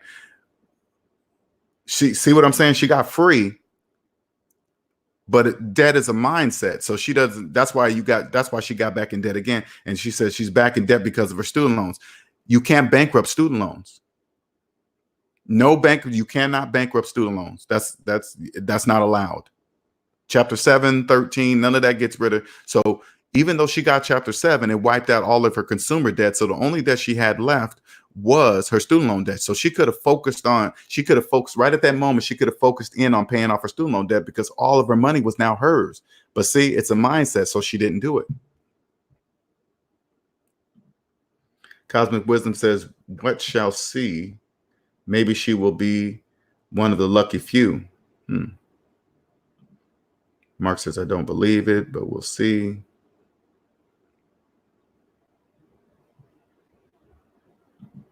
Cosmic Wisdom says, and what you see, what you can keep, you can grow it. That's when you make interest and not pay it. Yep. Not paying interest and earning interest, two different things. Day says, yes, Cosmic Wisdom, absolutely. And they keep payments. I'd rather save and invest my cash. Yep. Day says, yes, compound interest will be working for me. Thank you, Cosmic Wisdom. Yes, it will.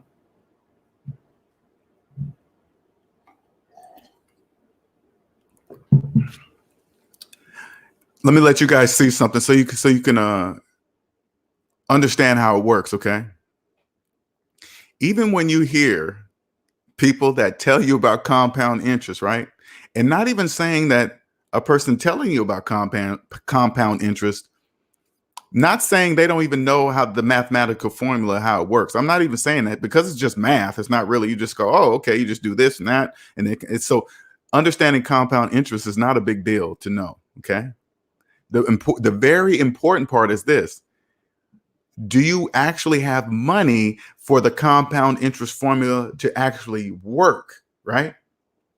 So you got to be careful who's telling you this information, because if somebody's deep in debt and they don't know they're deep in debt and they believe they're investing in something that's compounding and they're in a negative, nothing's really compounding for them. It's mathematically impossible for anything to compound for them because they have nothing in there to compound.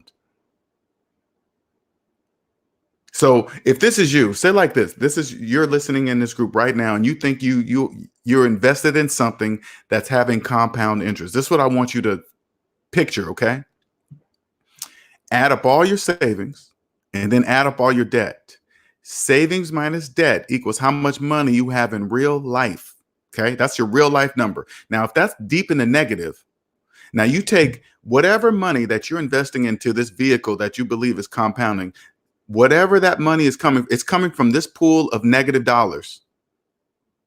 Now, I know you're thinking, wait a minute, you can't invest in anything with negative dollars. Exactly my point. That's my point. So you're not compounding anything. You're not investing any money. You have no money to invest. So if you have no money to invest, you're not really compounding anything. You're just seeing numbers on a computer screen that's not money. They're numbers on a computer screen. See how that works? That's true. That's how it works. Herbert says the other student loan trap will be the income-based repayment program plan. Pay a small amount, even zero sometimes, and have it forgiven in 25 years. Oh yeah, those are slave camps.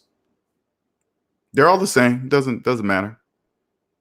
People that pick the 25-year one, People that pick the 25-year one, I guarantee you, those people are probably more lawyers, doctors, people with very expensive schools that went to private school and did doctorships and whatever you want to call them, right? Those are the people that usually take the 25-year plans. Those are the high paid slaves. And the crazy thing about it is this: people that make that much money, like doctors and lawyers, they don't realize they can have that stuff paid off in like 3-4 years. They could have it paid off.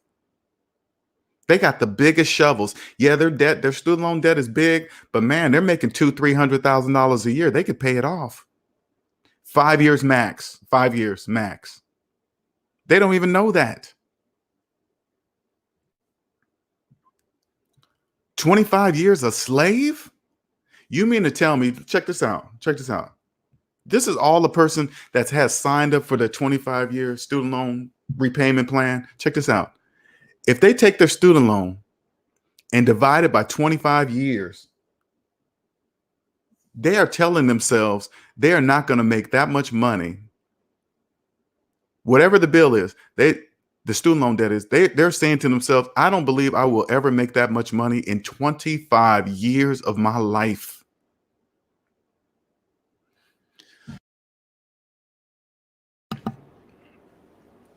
Hell, let's take it out. Hey, check this out. Let's take it out of student loan repayment plan. Let's take it out of there so you guys can see what I'm saying to you guys right now. Say like you buy a house for $300,000. Okay, say like the house is $300,000. When people sign up for mortgages, do they realize what they're saying? They're saying, out of 30 years of my life, 30 years, I don't think I'm gonna make $300,000. 30 years. So you divide 300,000 up by 30 years. You're saying that you won't be making that much money per year for 30 years of your life. That's what people in the debt matrix are really saying to themselves, but they don't even know they're saying it.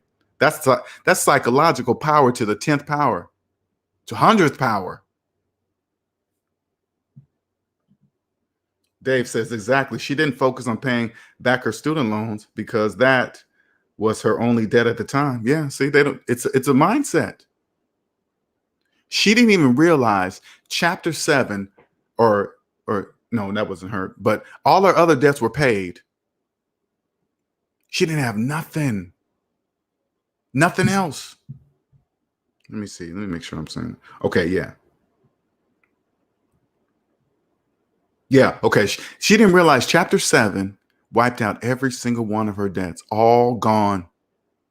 All of her checks was hers. All of her checks were now hers. She didn't even see that. She didn't understand now she had the power to pay those student loan debts off so fast. She had the power right there at that moment. Guaranteed she don't anymore. She's back in debt. Probably had the student loans on forbearance and all that stupid nonsense.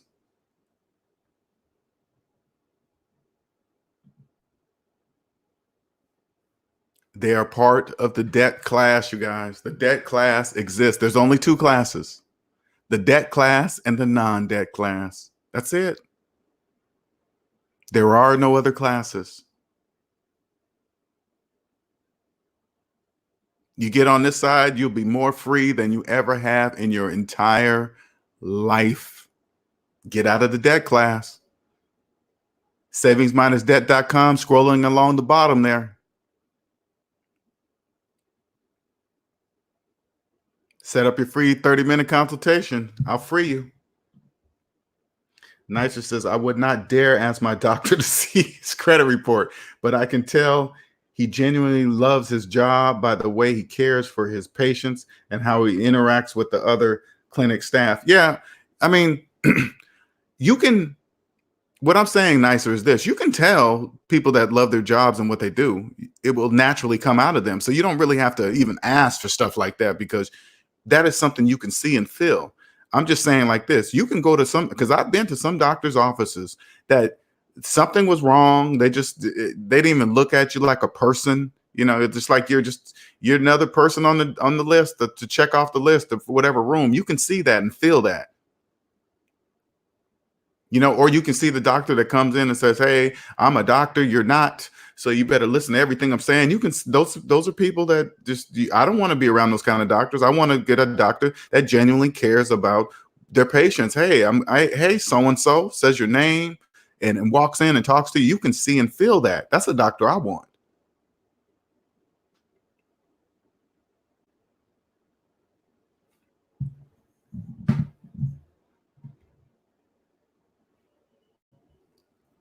Do you guys who in here lives in the debt class?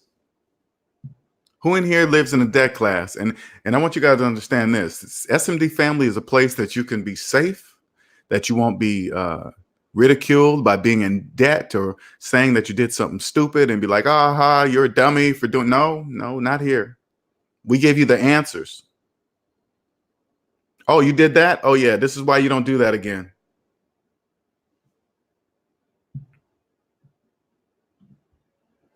Cosmic Wisdom says, Linnell, I was coaching a banker yesterday on finances, and he specializes in issuing mortgage debt.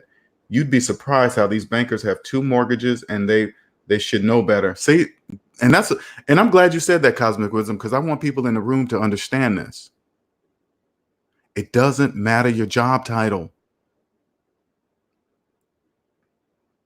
It doesn't matter where a person works. It doesn't matter. Don't be fooled by a person's suit, car, house, job title. Don't be fooled by any of that, because debt is the colorblind slave master. It doesn't care your position. It doesn't care the color of your skin. It doesn't care, because all it sees is green. Now, Amina, I want you to see something here, okay?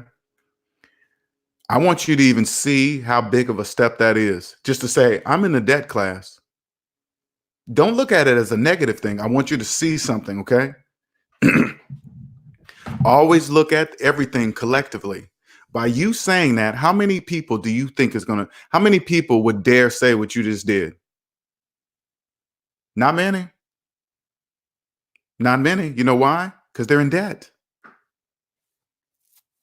They're in debt. You don't even have to confirm if it's true or not. All you got to do is just Google student loan debt, trillions, car loan debt, trillions, credit card debt, trillions. I want you to recognize how powerful that is for you to even say that, Amina. That's important. Because I want you to compare yourself of the millions of people that wouldn't dare say that. They're too embarrassed. They think by saying it, they're telling everybody they're broke or whatever. They are broke. They just don't know millions of other people are broke too. They're just not saying it just like they are. So congratulations for saying that. See, Nicer, he's like cosmic. That's crazy. See, you know why you think that's crazy, Nicer? Because in your mind you think if he's a banker, he should know better. Nope, it has nothing to do with that. Nothing.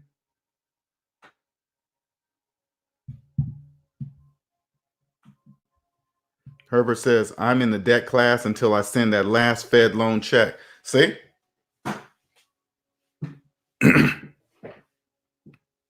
See that, Amina? That's how you do it. Now that you admitted that you're in a debt class, now what are you going to do about it? Now you know you're there. A lot of people don't know. People in the debt matrix don't know they're in a debt class. They really believe that there's such thing as classes, lower class, middle class, upper class. They believe that exists. That doesn't even exist. That's a made up fictional saying. Day says, I'm out of the debt class. I'm out of the debt class this Friday, 2/14, Valentine's Day. But my mindset has already shifted through education. So I feel like I'm already on the other side. I'm already in the black and tracking my net worth. Yeah, that's how it works. Your mind's already over there. Okay, that's cool. But you know physically that it's not really official until you send that last check, and that's cool. I mean, that's no. You see the lights, not a big deal. You know this last check, I'll be there. Okay, whatever, because you can see it. Right, you're right there. Your body's halfway through the light. You're coming out of the darkness, but it's kind of opposite because now your finances are in the black, but it's really light. Uh,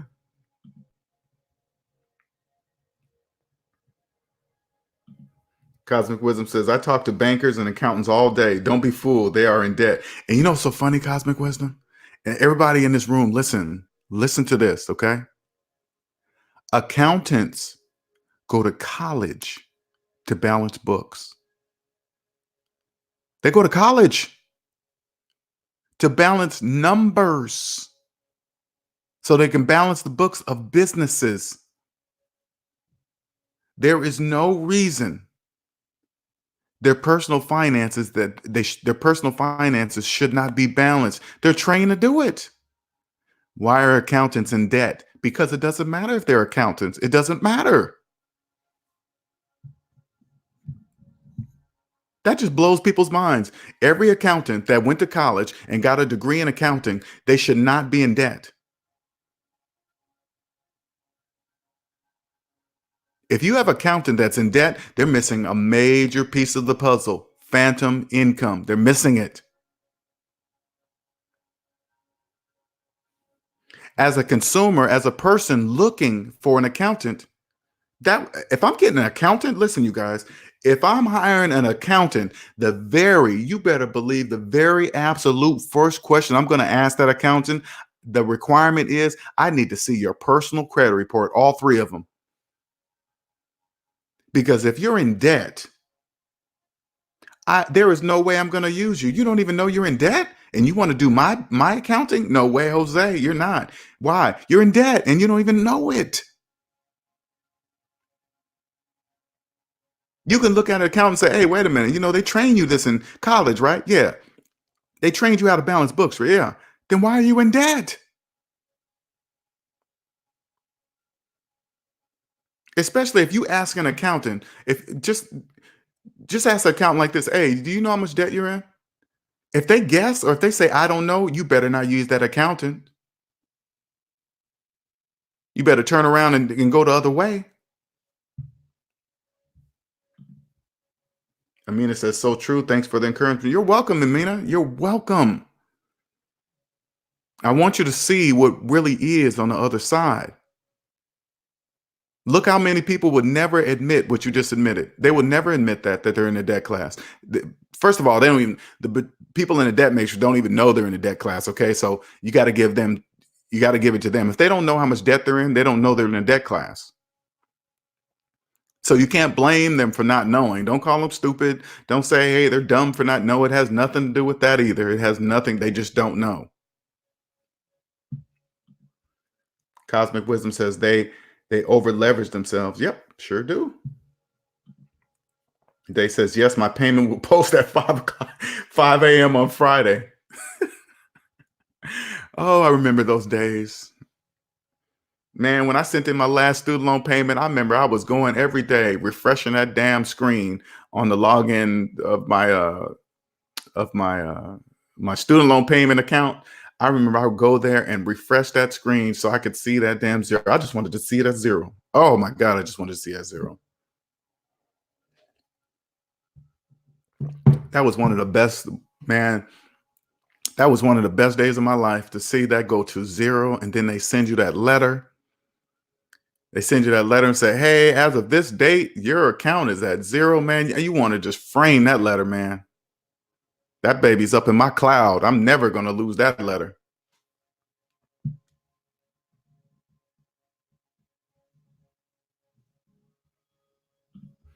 Herbert says, that's what I realized. The more someone sells their profession, the more they are susceptible to being in debt, trying to keep up appearances. Yes. Those are the things, Herbert, those are the things you can see when you're out of the debt matrix. People in a debt class, they do debt things, they do debt pattern, they speak debt, but they don't know they are because they don't know they're in a debt class. If you come, and that was the perfect example. If you go see a bankruptcy lawyer and you're looking for chapter 7 and they say, oh yeah, we can do that. And then all of a sudden that same lawyer gives you a card to a person that finances cars to people that just got into bankruptcy. That's not the lawyer you want. That lawyer is trying to put you right back in the very thing that you're trying to get out of. They're speaking debt. It's about business and money. So if they're pushing that to you, that means they're probably in debt.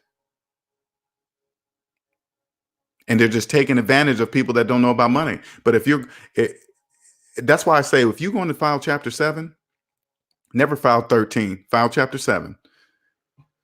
If you're going to file Chapter 7, you need to go see 3 lawyers. Don't just stop at the first one you get. You see 3 of them. Okay? This will give you a chance to see why they are a lawyer and what they're doing it for.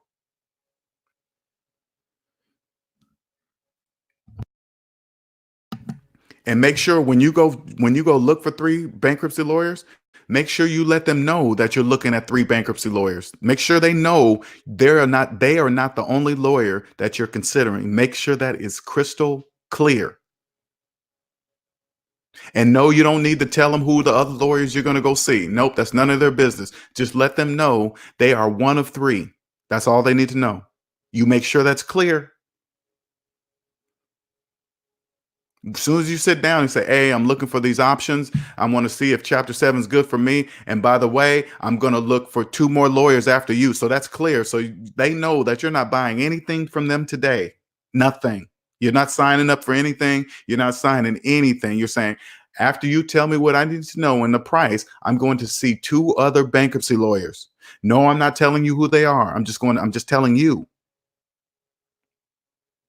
If you don't hear from me, that means I went for with one of them. Nicer says, have a marvelous day, SMD fam. Got my day started right with the debt-free talk. You're welcome, or Nicer. Have a good one. Day says, yes, my birthday is the following week, and I've got the day planned. Cosmic wisdom, man.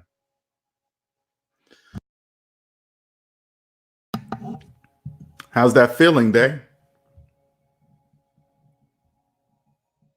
How was that feeling? Tell me, Day, express your feeling right now. What is that like to be so close? What does that feel like? You can get on and if you want to tell the class, you can get on and tell the class. You don't have to get on camera.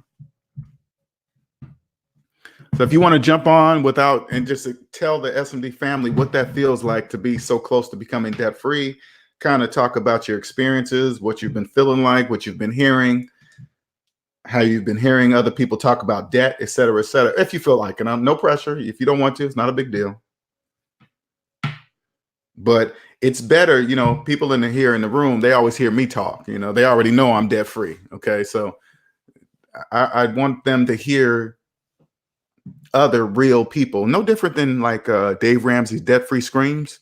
It's nothing like hearing regular people achieve something that you want to achieve that they once believed that was impossible. And that's for anybody want to jump on and talk about anything. Today is you guys Q&A Sunday. This day is for you. Today is Sunday. It's for you. Okay. It's not for me. I know I do most of the talking, but it's totally up to you.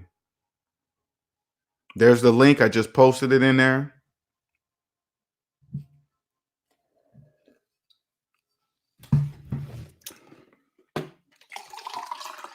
Pour me some more water.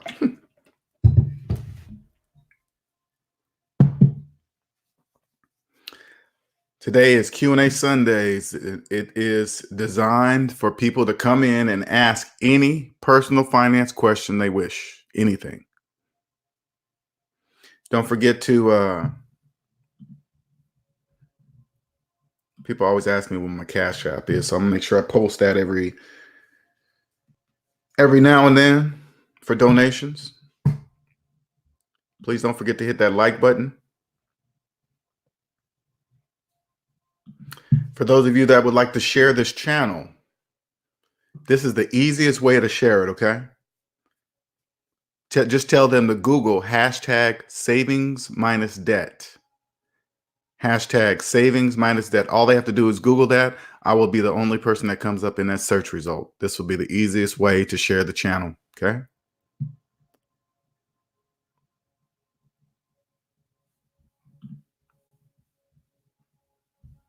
This is a good session today. I like it.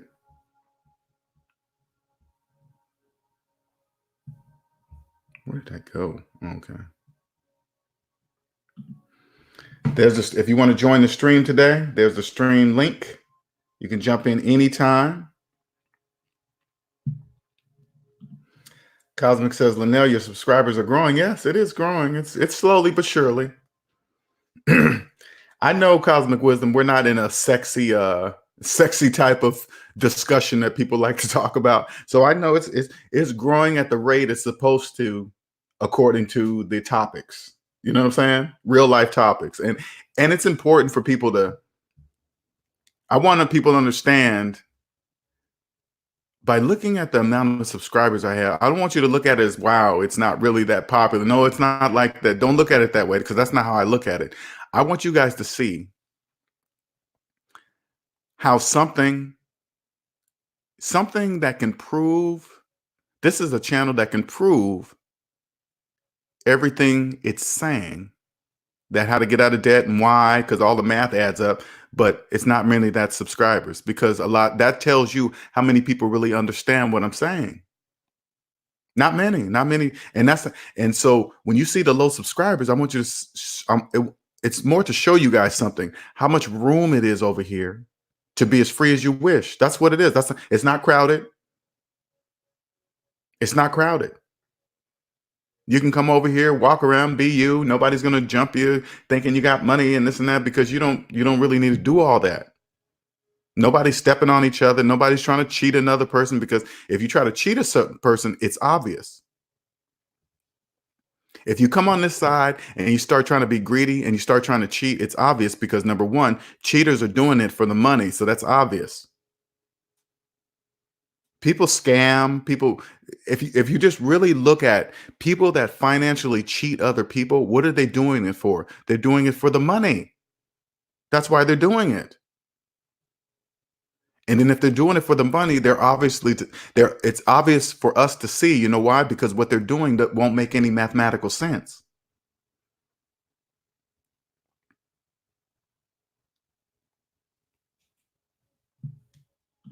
Day says that the call in audio, you get to choose. Once you click on the link, you can choose to turn off your camera. There's a button that says turn off the camera, and then you don't have to be seen. And you see how I'm talking right now, Day? I have my camera off. That's why you see my just my picture, because my camera's off.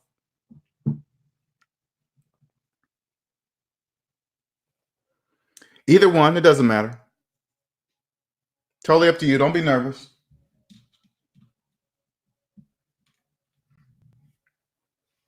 Just like I said, just click on the link. Clicking on a link won't immediately put you into the thing. It'll say, okay, you have the choices to turn your camera off, things of that nature. And you can just use your mic, or I don't know how you're going to connect, but either way, it'll work just fine.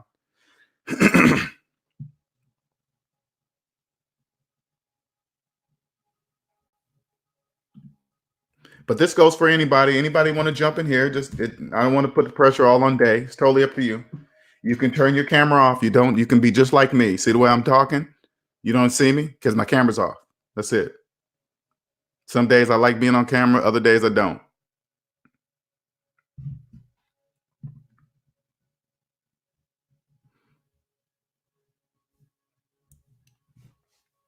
And even who is else? We're talking. And you too, Herbert, if you want to get online and tell your situation. Anybody.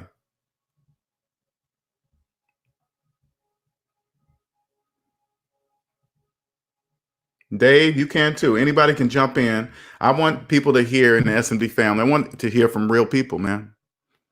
So I want you guys to be able to tell other people that come into this room that LJ is not full of crap. What he's saying, everything he's saying makes sense. Because when I talk about things that are invisible to people in the debt matrix, they think I'm full of crap. They think I'm just making it up.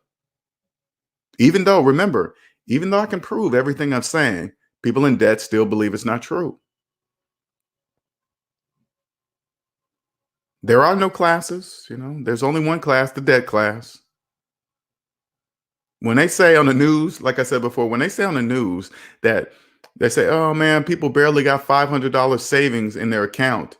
If that's the case, it's way worse than you think it is.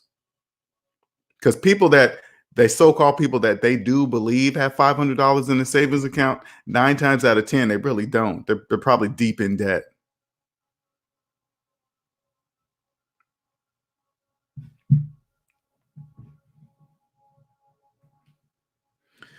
It's Q&A Sundays for you guys. If you're new to the channel, my name is LJ Young, and today's Q&A Sundays for anybody that comes in and asks that needs a personal finance question asked of them. Maybe you're about to enter a venture with somebody, or something's happening to your personal finance life, and you want to know if you're trying to figure out if this person's trying to scam you or not. Maybe you're trying to deal with somebody right now, and somebody's giving you an opportunity to say, hey, man, if you do this, that, this, and that, you can come with me and make all this crazy amount of money. They'll flip and quadruple and all this other stuff, numbers that are too good to be true. You can come in here and ask me that same question. I'll tell you if it's full of crap or not. I can tell you. I see it all day long on Instagram. I see it all day long, all day long. I mean, it's like straight entertainment when I go across Instagram. Man, if you guys knew how many financial fakers on Instagram, it would blow your minds. It would absolutely blow your mind. They be saying some of the funniest things, especially those the house flippers and the you know, the people that did this and made this in 1 year. Now they're making hundreds of thousands of dollars. Man, you'd be surprised of how many of those guys are just full of crap. Full of crap.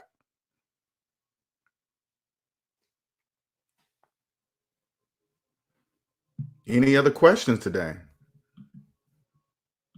This is for you guys. This is your time. I do this for you. Okay, hold up. Here go Mark. 1 second, Mark. Let me put my things in here. What's up, man? Can you hear me? Yeah. Can you hear me? I can hear you. What's up? All right. Just a quick question. Yeah. So if I'm paying different loans on a student loan, and I just want to pay it off one loan at a time, do I just tackle the one loan, just forego paying the other loans, and or do I still pay on the other loans but just pay a larger amount on the loan I'm trying to get down quickly? Now, do the separate loans, do they have different separate payments? Yeah, they do. Okay, so what you're going to do is put the loans from going from smallest to the largest. All right, and then you're going to pay heaviest on the smallest, while you're making the minimum payments on the rest. Okay. You do have to basically pay them at the same time, but you just pay the minimums on the rest while the heavy on the smallest. And each time you pay off the smallest, the money goes to the next one, and next one, next one. So what if I forgo paying? What if I do it the other way? If you do what the other way? If I just forgo paying the other loans and just pay maximum on one loan. If you understand what I'm saying. I do understand. You're saying not pay on the other ones at all. Exactly. I mean, my credit score will take a hit, right? But I mean, I got to ask you, why would you do that? Why would you do that? No, just for me, just to get it down. I mean, this is not my situation, but just no, I wouldn't suggest that. No, I would say continue. I mean, it really doesn't matter that it's student loan debt, because it could be any debt along the list, right? And so you just want to keep that in order.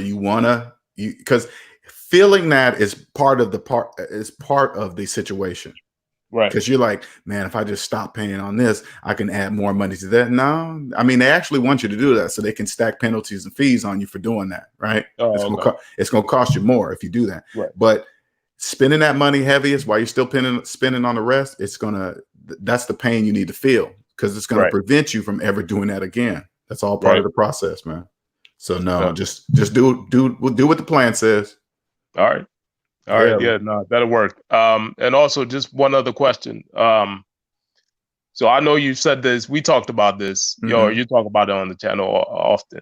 If you're, I guess, interested in someone, but they're in debt, and you advise them to do something, or you just talk about it and you find out where they're at. Now, if the person is kind of halfway in but halfway out of debt, would you try to kind of go on it more and just, for example, if the person is into leasing vehicles and stuff, but they know how to, they know how not to be wasteful on money. Like, oh, okay, I'm just going to buy a whole new furniture instead of, oh, you know what? I bought separate pieces of furniture here and there, just to stack over time, how would you engage with that person that you can see, okay, like they're there, but they're really not there? You know what I'm saying? I would, like with the leased car, I Yeah, would sit down and show them the numbers of that car. right. Let's say, hey, you leased that car? Yeah. How much? Because you can kind of ask ahead of time if they really know or don't know. If you can just say, hey, how much was the percentage rate on that? If they turn to you and say, I don't know, okay, it's time to sit down and do the numbers so they can see those numbers. Because they're already telling you that they have no idea what they just did by not even knowing the percentage rate that they got on the car. Right. I mean, finance right off the bat, financing a car, number one, should tell you right away. But majority of people finance cars and believe it's normal, so you can bypass that because they've been in it for so long and they just believe it's normal. But I would sit down and show that person the numbers, because you'd be surprised how people are shocked when they find out how much they really paid for a car. Right. Okay. Yeah. And you can kind of casually hear them as you're just dating them. You can see what they talk about, see if they're worried about student loan debt. Oh man, I really hope they forgive that student loan debt. That'll be the best thing in the world. They kind of give you an idea of where they're at, if they're hoping some other entity is going to save them. Funny enough, this individual doesn't have a student loan. But that was because her folks paid for it. So that's why I'm like, that don't count because that doesn't count because she don't know what it's like, right? So that really doesn't count. Oh man, because you could go up to her and say, "Whoa, man, you have no idea you got to have a student loan debt." She'd be like, "Oh, okay, whatever." She don't know, right? So, and how she don't know, because she got a leased car, right? So. Okay, so I see what you're saying, that she's halfway in and out. I believe it'll bring her all the way over if you show her those numbers. If she's comfortable enough for you, sit down and be like, all right, baby, let's go over this now. I want you to see how much you're paying. Right. Okay. Yeah.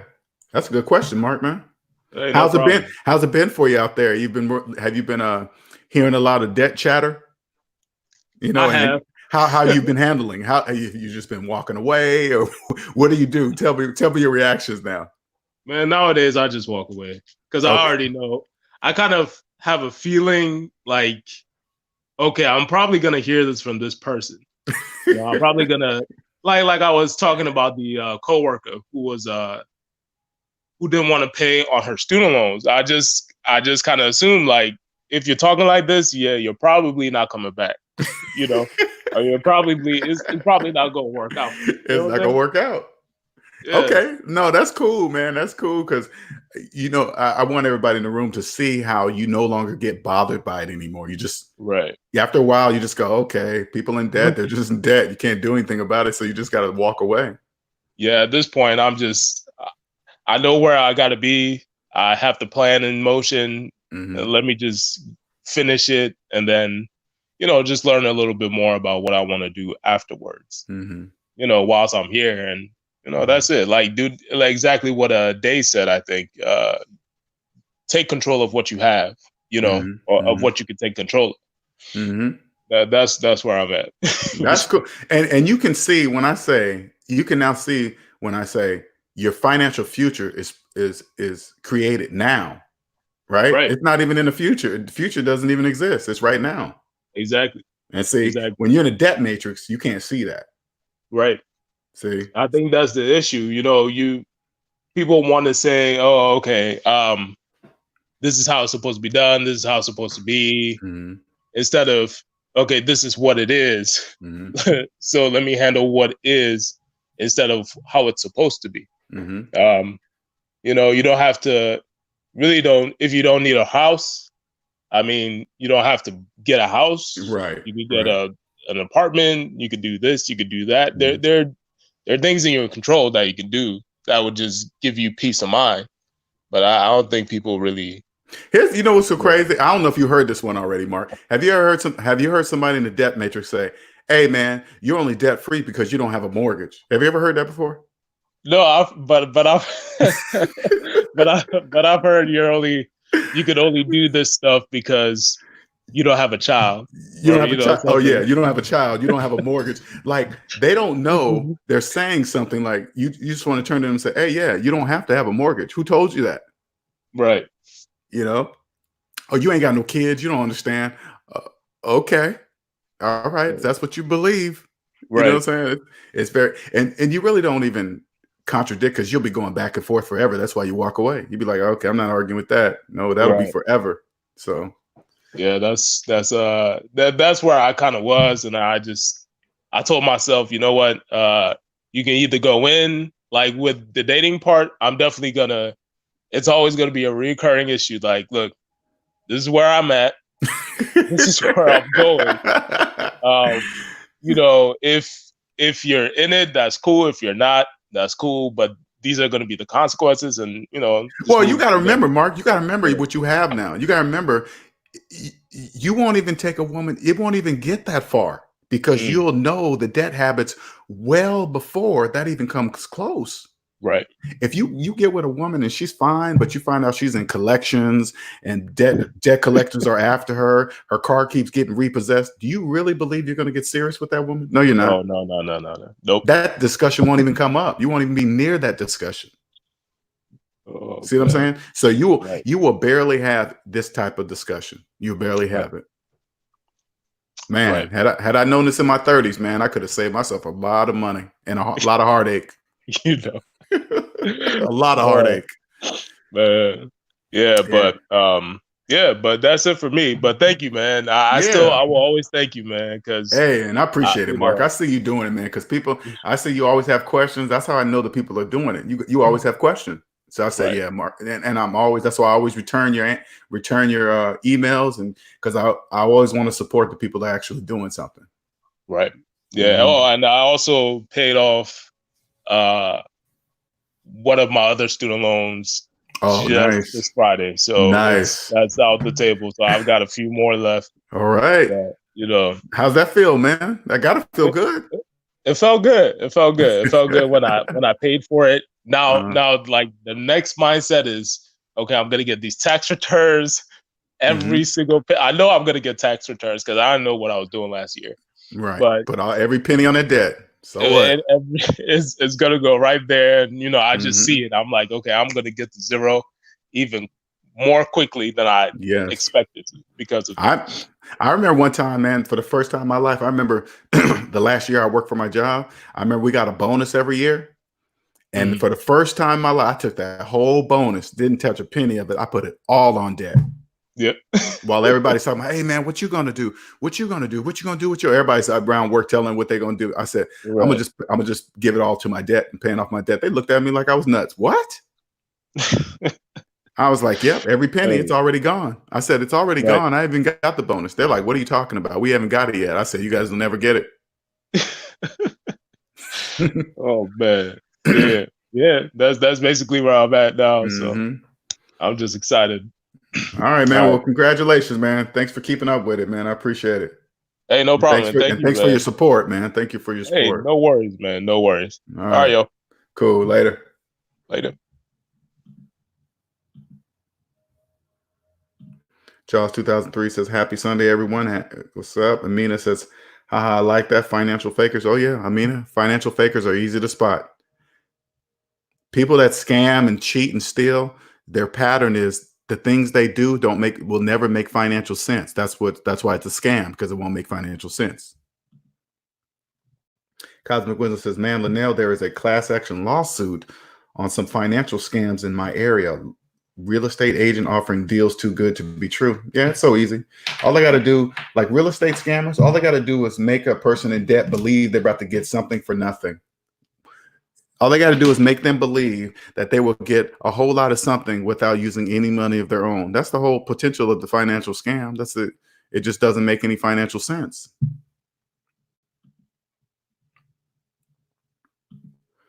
Jobs 2003 says, I would like to know why a person with a $1.4 million have a car loan and a 75K student loan. Our agriculture commissioner has this set up. Are there any tax incentives for this? No. Worth 1.4 million have a car loan and a 75. That makes none of that makes any financial sense to me. That first of all, the car can mean, the car could be a loan under a business. I would have to know with a car loan, but keeping a student loan has absolutely no benefits at all. There's absolutely no benefits to keeping a student loan. None, zero.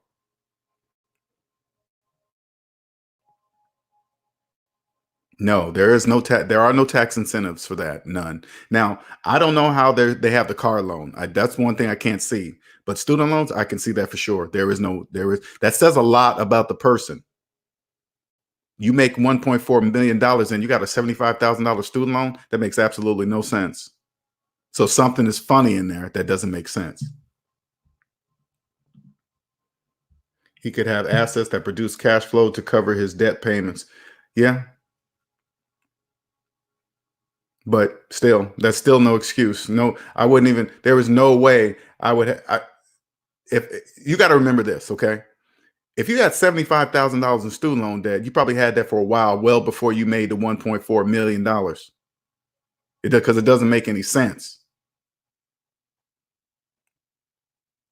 And if you got $1.4 million and you still haven't, because you probably had that $75,000 before you actually made the 1.4. And you mean to tell me all the years it took to earn, and even if you made that much money and you actually built it, because it takes time to build up an asset that's going to pay off debt. That takes time. That doesn't just happen overnight. That takes time. So you mean that whole time you kept the student loan? That doesn't even make any sense. Think of it this way. Say like that student loan debt was 7% a year, 7% annual percentage rate on that money every year. That is 7%. By paying that student loan off, that's a guaranteed 7% in that person's pocket. Guaranteed. Guaranteed a 7% he will not be paying ever again. Cosmic Wisdom says, if you have assets that cover debt obligations, he may not be in such a rush to pay it off. Yeah, in my mind, there's absolutely no excuse to have a student loan debt. Absolutely none. Zero. Because assets that pay off other debts, that take time to build up. You just don't wake up and say, hey, I'm going to buy this and do that. You got to have money and strategy to do all that kind of stuff. Jobs 2003 says, okay, then that's good to know. It didn't make sense to me when I first saw her financial papers. That doesn't make sense at all. And ask this, the Jobs 2003, how long have they been having those student loans? That'll tell you a lot. Because listen, if they went to college for 4 years and paying on the student loans for 20 years, that makes there is nothing you could come up with. Nothing. There's nothing mathematical that person could come up with that would validate to keeping a 4-year college loan for 20 years. Nothing. There is no mathematical formula for that.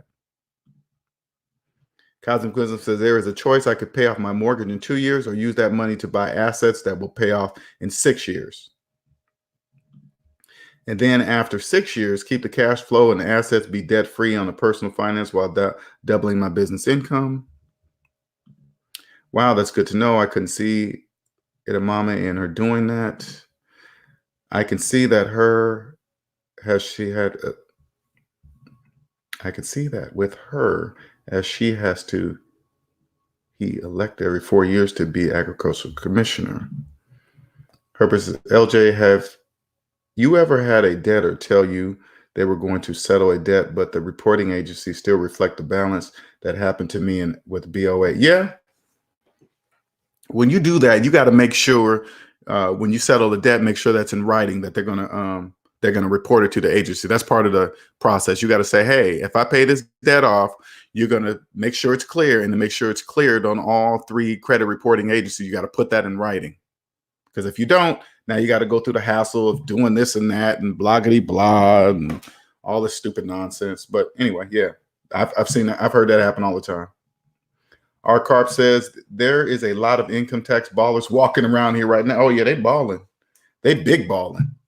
Big balling. Day says, okay, I'm trying to connect, but it's saying I don't have the latest version of iOS. Oh, okay, never mind then. That's why I don't have an iPhone. I don't feel like dealing with all that stuff. So yeah, you won't be able to connect because you're gonna have to upgrade your iOS on your phone. That's gonna be a big hassle. That's not simple. So yeah, sorry about that. Cosmic Wisdom says, sorry to hear that. I'm using Windows, so I'm not sure about the Apple setup. Day, is that iOS on your computer or on your phone? Because you can connect the same way with your phone too. You don't have to connect with the computer. Day says, okay, let me update my iOS and get back to this. Well, it's not that quick. Cosmic Wisdom says, true, Linnell, it takes about 3 years and focused approach. You won't stumble in that situation. Yeah. And I get your way of you're looking at it, Cosmic Wisdom. You're looking at it the way you've just known. That's your natural process. You're like, hey, yeah, okay, I'm just get an asset, and then I'm just gonna take that asset and just pay it off. That's for normal thinkers like you, yes. Because you're looking at it from Cosmic Wisdom's way. You don't know any other way. You're like, hey, yeah, that's easy. Just do this and that, and do this and do that, and that'll pay off that. Yeah. But you talk to somebody in Debt Matrix, they won't have a clue of what you're talking about. Dave says, beware of the income tax scammers. Again, okay? When you get out of Debt Matrix, those scammers are like, you remember how Neo dodged the bullets very slowly in the Debt Matrix, so he could just see the bullets coming. He can just ditch them. That's how it will be for you. That's how I feel. I feel like Neo inside of the Debt Matrix. When scammers spit their stuff, none of their stuff makes any mathematical sense. That's how to tell it's a financial scam. It doesn't make mathematical sense. Like when you understand money, you understand your taxes. So you understand you filed your taxes properly. So if a tax scammer comes along and they say, hey, you're going to go to jail if you don't do this, you'll be like, click. Yeah, I already know I did my taxes right. So you're a scammer. Josh 2003 says, LJ, this woman is 42 years old. She just got elected a year ago as the agricultural commissioner. Sorry for the bad typing, the phone listening. Okay. Yeah, let me go back and see your original.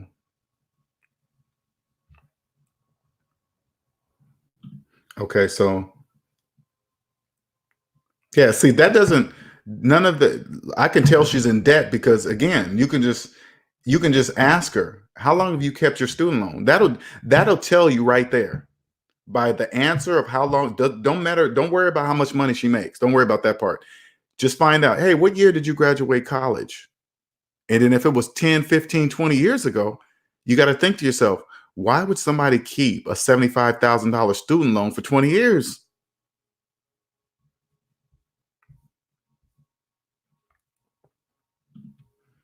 Hyphy says, make sure you use the Google browser, whether it be phone or computer.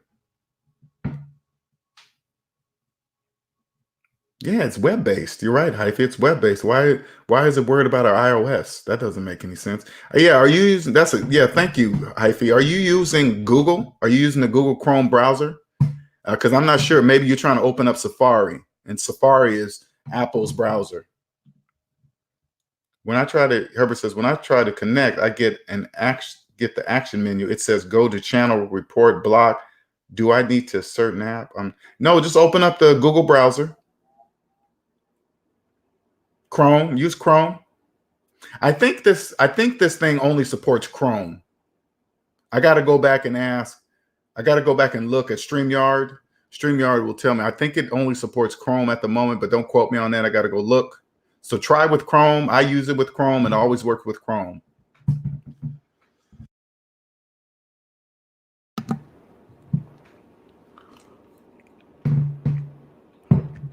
So try that.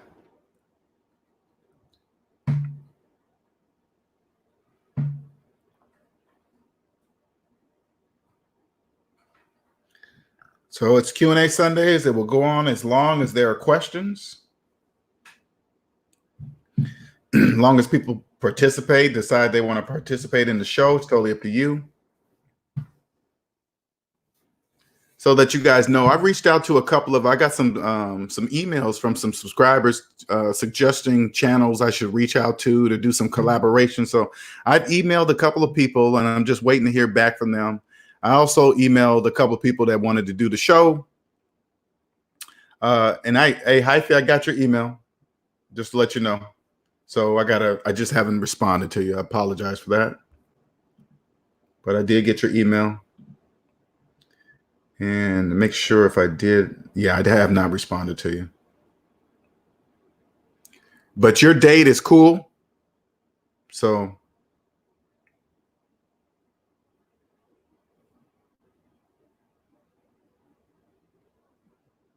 let me put that up there. Let me just respond to you right now while I'm thinking about it. So I only have in my notes that I did respond to you. This is more for me, even though I'm telling you online.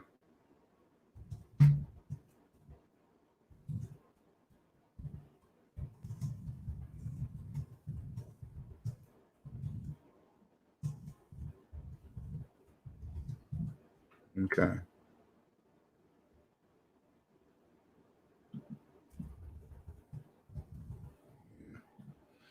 All right.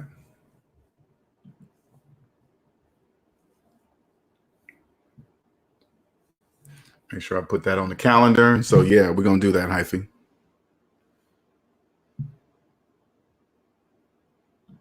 So any other questions?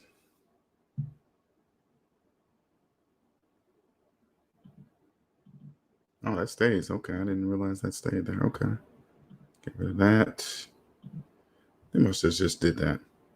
Any other questions? Any other questions? Anybody else that, when I say classes don't exist, like lower class, middle class, upper class, or even the title of this video, the debt class, if you don't understand what that means, feel free to ask, okay? I will always be able to put it in perspective with mathematics so you can see it.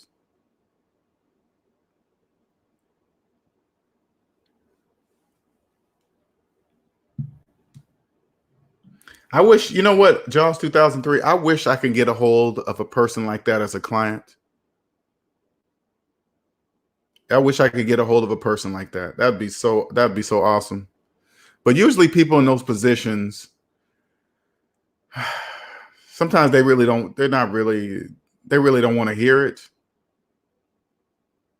You know, if you're making $1 million and somebody that doesn't make $1 million is telling you how you should do something with your money, you're not really receptive, because people that make that kind of money believe that they don't realize the amount of money you make doesn't matter. They don't understand that. So breaking through that barrier is very difficult, especially at, not even, and I want you to understand, when I say $1 million, I want you guys to understand, on the bigger scheme of things, $1 million is really not that much. And I'm not saying that to belittle it, to think, oh, you couldn't live a comfortable life off $1 million. No, I'm not saying that. I'm just saying, in the bigger scheme of things, $1 million is really not that much money, especially after taxes. If you're doing the taxes wrong, especially if you're doing the taxes, like if you're making $1 million, right, and you're like $1 million in debt, you're really broke, and you're paying the highest of taxes. You're paying the highest of everything because you're in debt. Cosmic Wisdom says, actually, Jaws, depending on what type of loan she has, you can deduct some of the interest for taxes, not private student loans. And you know what, Cosmic Wisdom, a lot of, so funny about that, a lot of people with student loans, right? And I do. Now, remember, Cosmic Wisdom, I know what you're saying. I know why you're saying it. Okay. But in the bigger scheme of things, people keep their student loans so they can write off the taxes, because they really think they're really getting something by writing off taxes. But if you're deep in debt, you're not really writing off anything. You're in the debt matrix. You're in a debt class. You're not writing off anything. You're in debt. So people that keep student loans that are deep in debt, they really believe they're getting to write off interest, not even principal. They're happy to write off something Look at it this way. They're happy to write off something that they don't even need to have in the first place. If they decided to pay off their student loans, they wouldn't have to worry about writing off the interest on the student loan because there would be no interest accruing. No interest would be created. But they're happy to write off something that they don't even know, that doesn't even have to exist in the first place.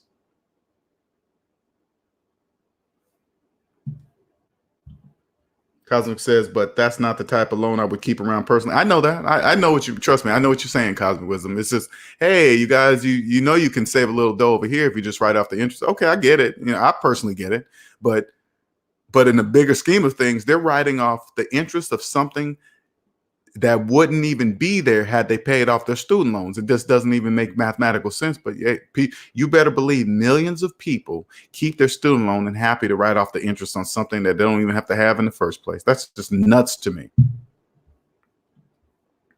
Herbert says, Chrome didn't have the live chat option. Didn't click the hyperlink I'm watching and typing via YouTube app.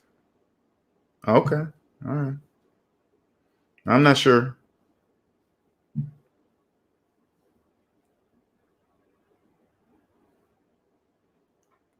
But you see what I mean, Cosmic Wisdom? They don't even, as well as I know, you can become rich, guaranteed ROI, never pay interest, and always take advantage of the tax options, tax savings, tax avoidance. They're right there. Those are two guaranteed ROI things, Cosmic Wisdom.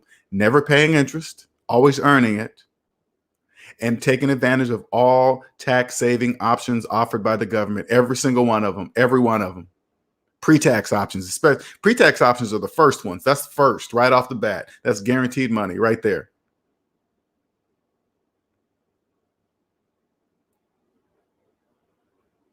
Believe me, Cosmic Wisdom, I was a person that was once was happy to write off the interest on my student loan off of my taxes. I was happy with that.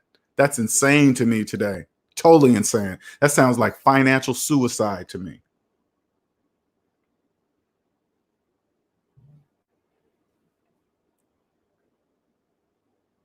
Oh, hold up. I see you, Cosmic. 1 second.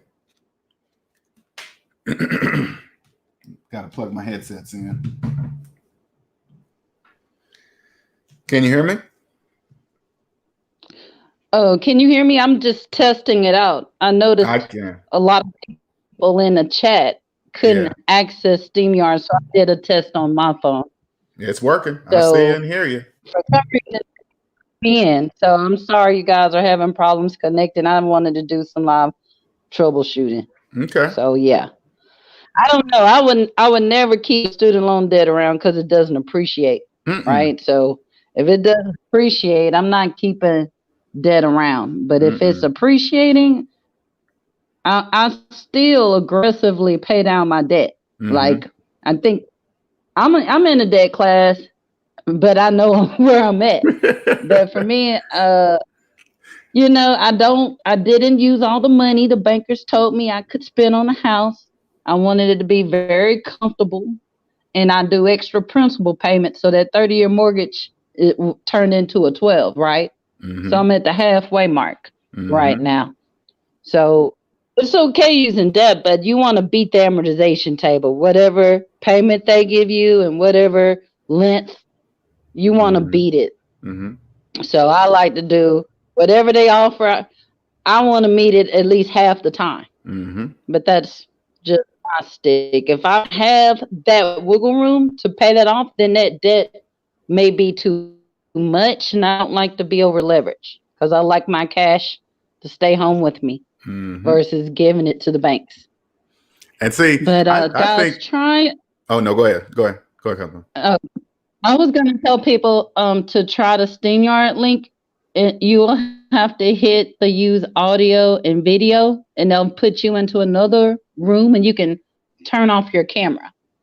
So, doing a quick test run for you. Okay.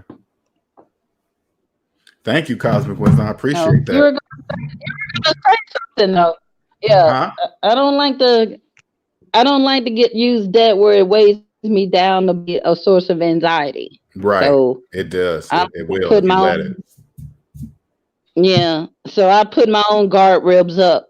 So you guys have to decide on how much a month you can afford to pay and make sure that you can make those payments easily without being stressed. When you probably you That's have, pretty when's much the last it. time you were stressed over money, Cosmic Wisdom? When's the last time money actually Man, stressed you? when was the last time I was stressed? It was when I was 22, when I was moving to my first job, and I was moving across multiple states. So I Mhm. didn't start my real job yet, but I had to pay like when you move. Well, I was lucky. It was a corporate move, so they packed and moved my stuff for free. But my apartment, when you're moving into a new state, you have to pay like security deposits, rent in advance because you're an unknown entity to that area. So at 22, I had to prepay all of this stuff, and I still had a month of expenses saved up, but it it just didn't give me a lot of flexibility. So that was the last time I was stressed out about money. What So was let that? me get this straight. Let me get this straight. Over 20 years ago. It was 17 years ago. Yeah. Oh, Um, okay, that makes a difference. 17 years ago is the last time you were stressed over money. Now, how many people think you think that can say that? Oh, my last stress was 17 years ago. Not many. but I'm cheap, as you guys know. So I like to keep my living costs low to give me the ability to have choices, right? Mm-hmm. So Mm-hmm. that's just my portion. That's just my personal choice, Gotta be lovely. actually. Gotta be lovely. It is, and it just takes those little small sacrifices over time. Mm-hmm. Sacrifice. Consistency is key.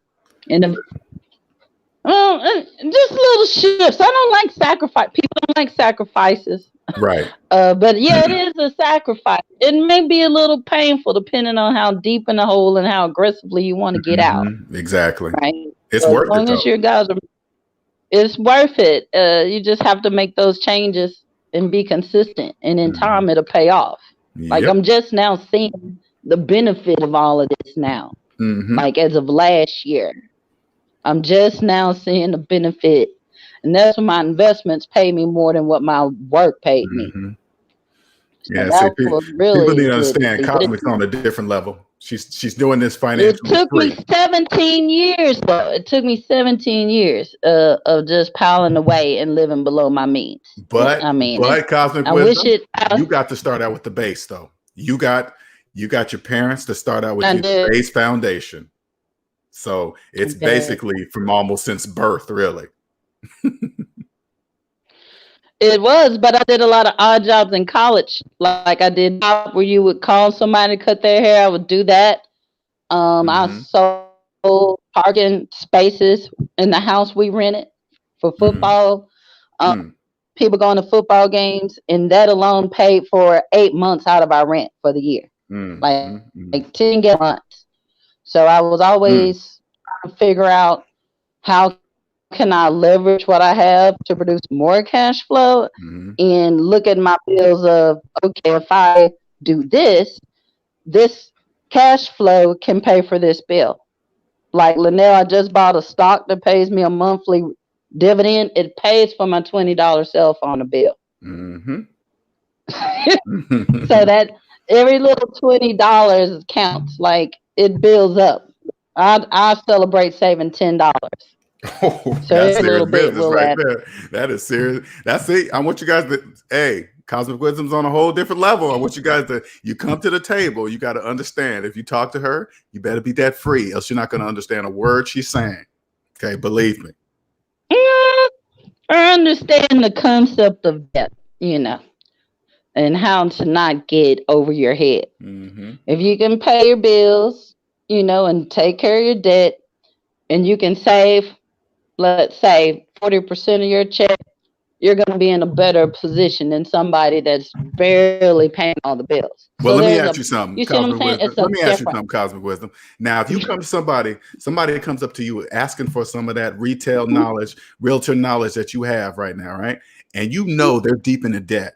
Are you going to now, how would you handle that situation? You know, this person's deep in debt, but yet they want to talk to you about what you do. How would you consult that person? I don't even tell, I don't, I like people to have a solid financial education or foundation. And a lot of people ask me this, and I refuse to expose them to that field because you can get in trouble really quickly. So that's just my personal concept. Now they can go to other people and they'll help them out. I just don't like to see people in underneath their heads. Money's supposed to be a tool to help life, not stress you out. So I don't like to expose people to that personally. So you don't even talk to them, right? So I don't talk to them. I'll tell them to at least clear out your non-appreciating assets: student loan, car loans, cell phones, medical bills. Save up, 3 to 6 months of emergency expenses. Then come back to me at the very minimum. Gotcha. But I did talk to are you nice about it? Oh yeah, how'd that? Yeah, tell me that banker not at story. all. Let me hear that banker story. I'm ready to hear that banker story. Like I'm coaching him. He calls me every week because he's gotten into a situation and he knows it's unacceptable. So he's paying me to literally put a foot motivated. So he's paying me for me to fuss at him and call him out. But ironically, a lot of these bankers and accountants do call me, and I'm like, you're the accountant. You know what you need to do. So they know what they need to do. They just falling into the trap of being sold to get in debt. So it's been. I've had a lot of calls. I mean, January's been crazy. Hopefully it'll calm down because I want to do my own stuff besides helping people. I get a little selfish sometimes too. Well, let me know if they need to learn the basics. Go ahead and send them my way. Say, hey, you need to go see this dude first before you talk to me. Okay. Surprisingly, the banker didn't even know his debt. Yeah, I said, how much debt do you have? The banker didn't know. I said, well, understand your debts and call me back next week. So that's the first thing he needs to do. Send them my way. Send them my way, Cosmic Wisdom. I'll help them. I'll prepare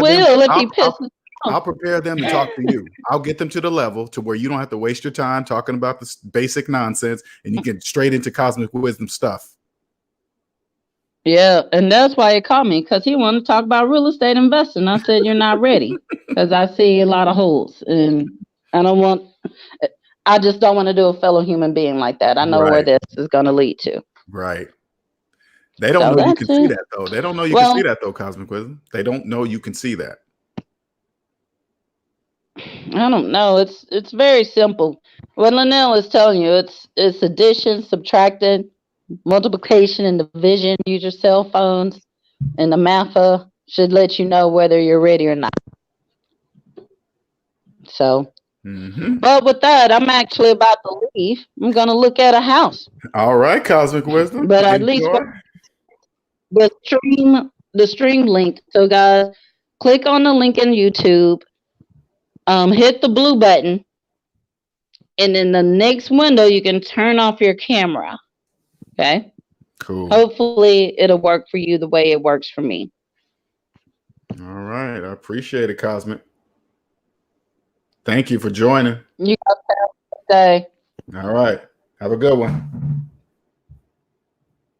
Man, I always love it when Cosmic comes on, man. She always spitting that knowledge, man.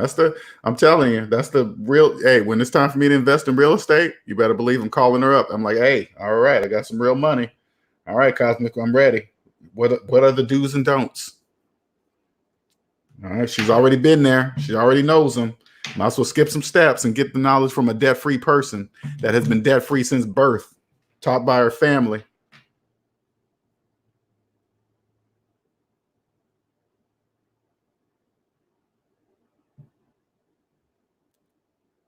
Any other questions? Any other questions? We are 2 hours and 44 minutes in.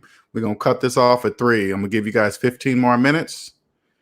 And then it's time for me to go eat. So Q&A Sundays. Today is designed for anybody that wants to ask any type of personal finance question. It will be answered today. It'll be answered mathematically each and every time. Herbert says the banker didn't know his debt. That's beyond mind bending, isn't it? You know why it's mind bending, Herbert? Because you believe a banker should know that. I know it seems obvious by me saying that. A person working at the bank doesn't even know how much debt they're in. So now you understand what that means. It doesn't matter where a person works. It doesn't matter how much money they make.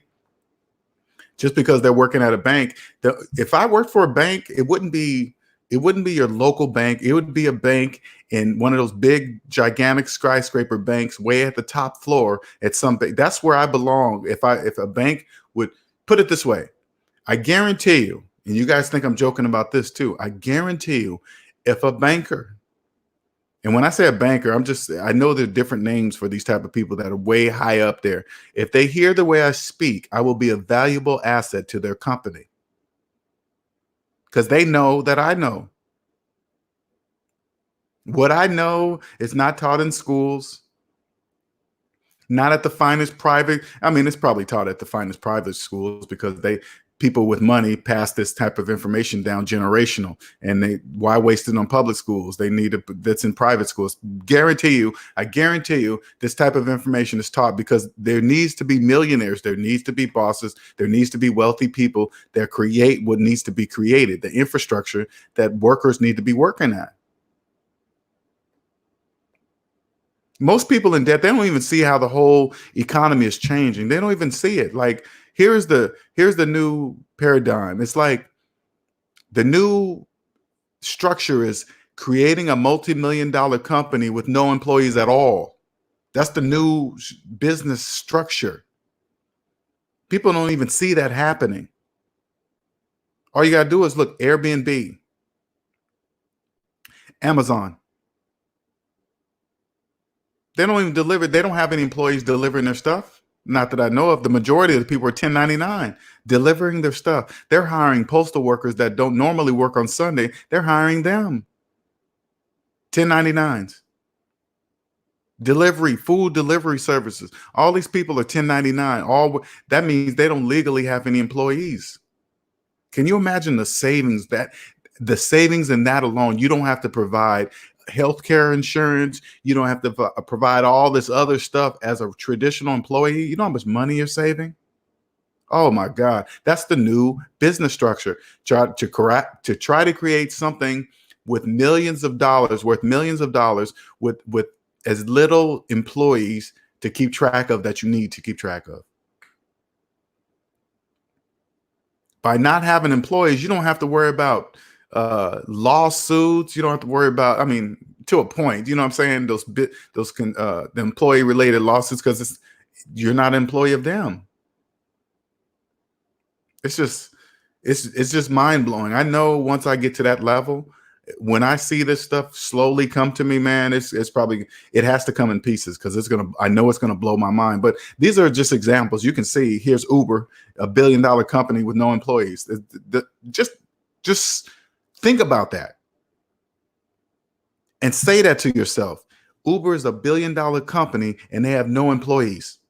They own no cars. No cars and no employees.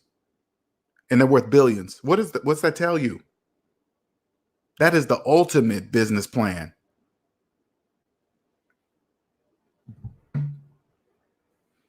If you become a landlord in property, right? You have to deal with people. You have to deal with the economy. You have to deal with people not watching their money. The first thing they're going to do is stop paying rent. And then you got to go through this whole process, all because of people. You know, it would be nice if a person says, hey, you know what, crap, I lost my job. I guess I got to move. I can't live here for free. And then they just move out, but it doesn't work that way. They want to involve their feelings in it. It has nothing to do with feelings. It has nothing to do with feelings.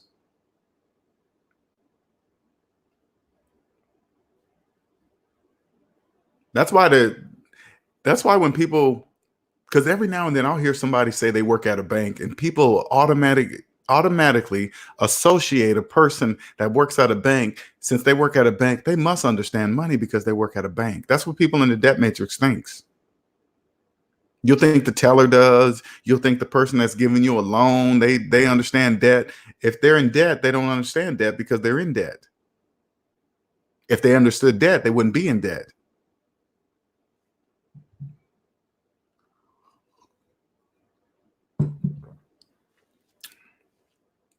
Okay, we're going to wrap this up in about 10 minutes, you guys. 10 minutes.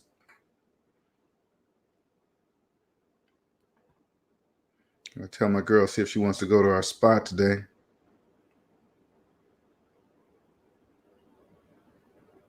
For lunch.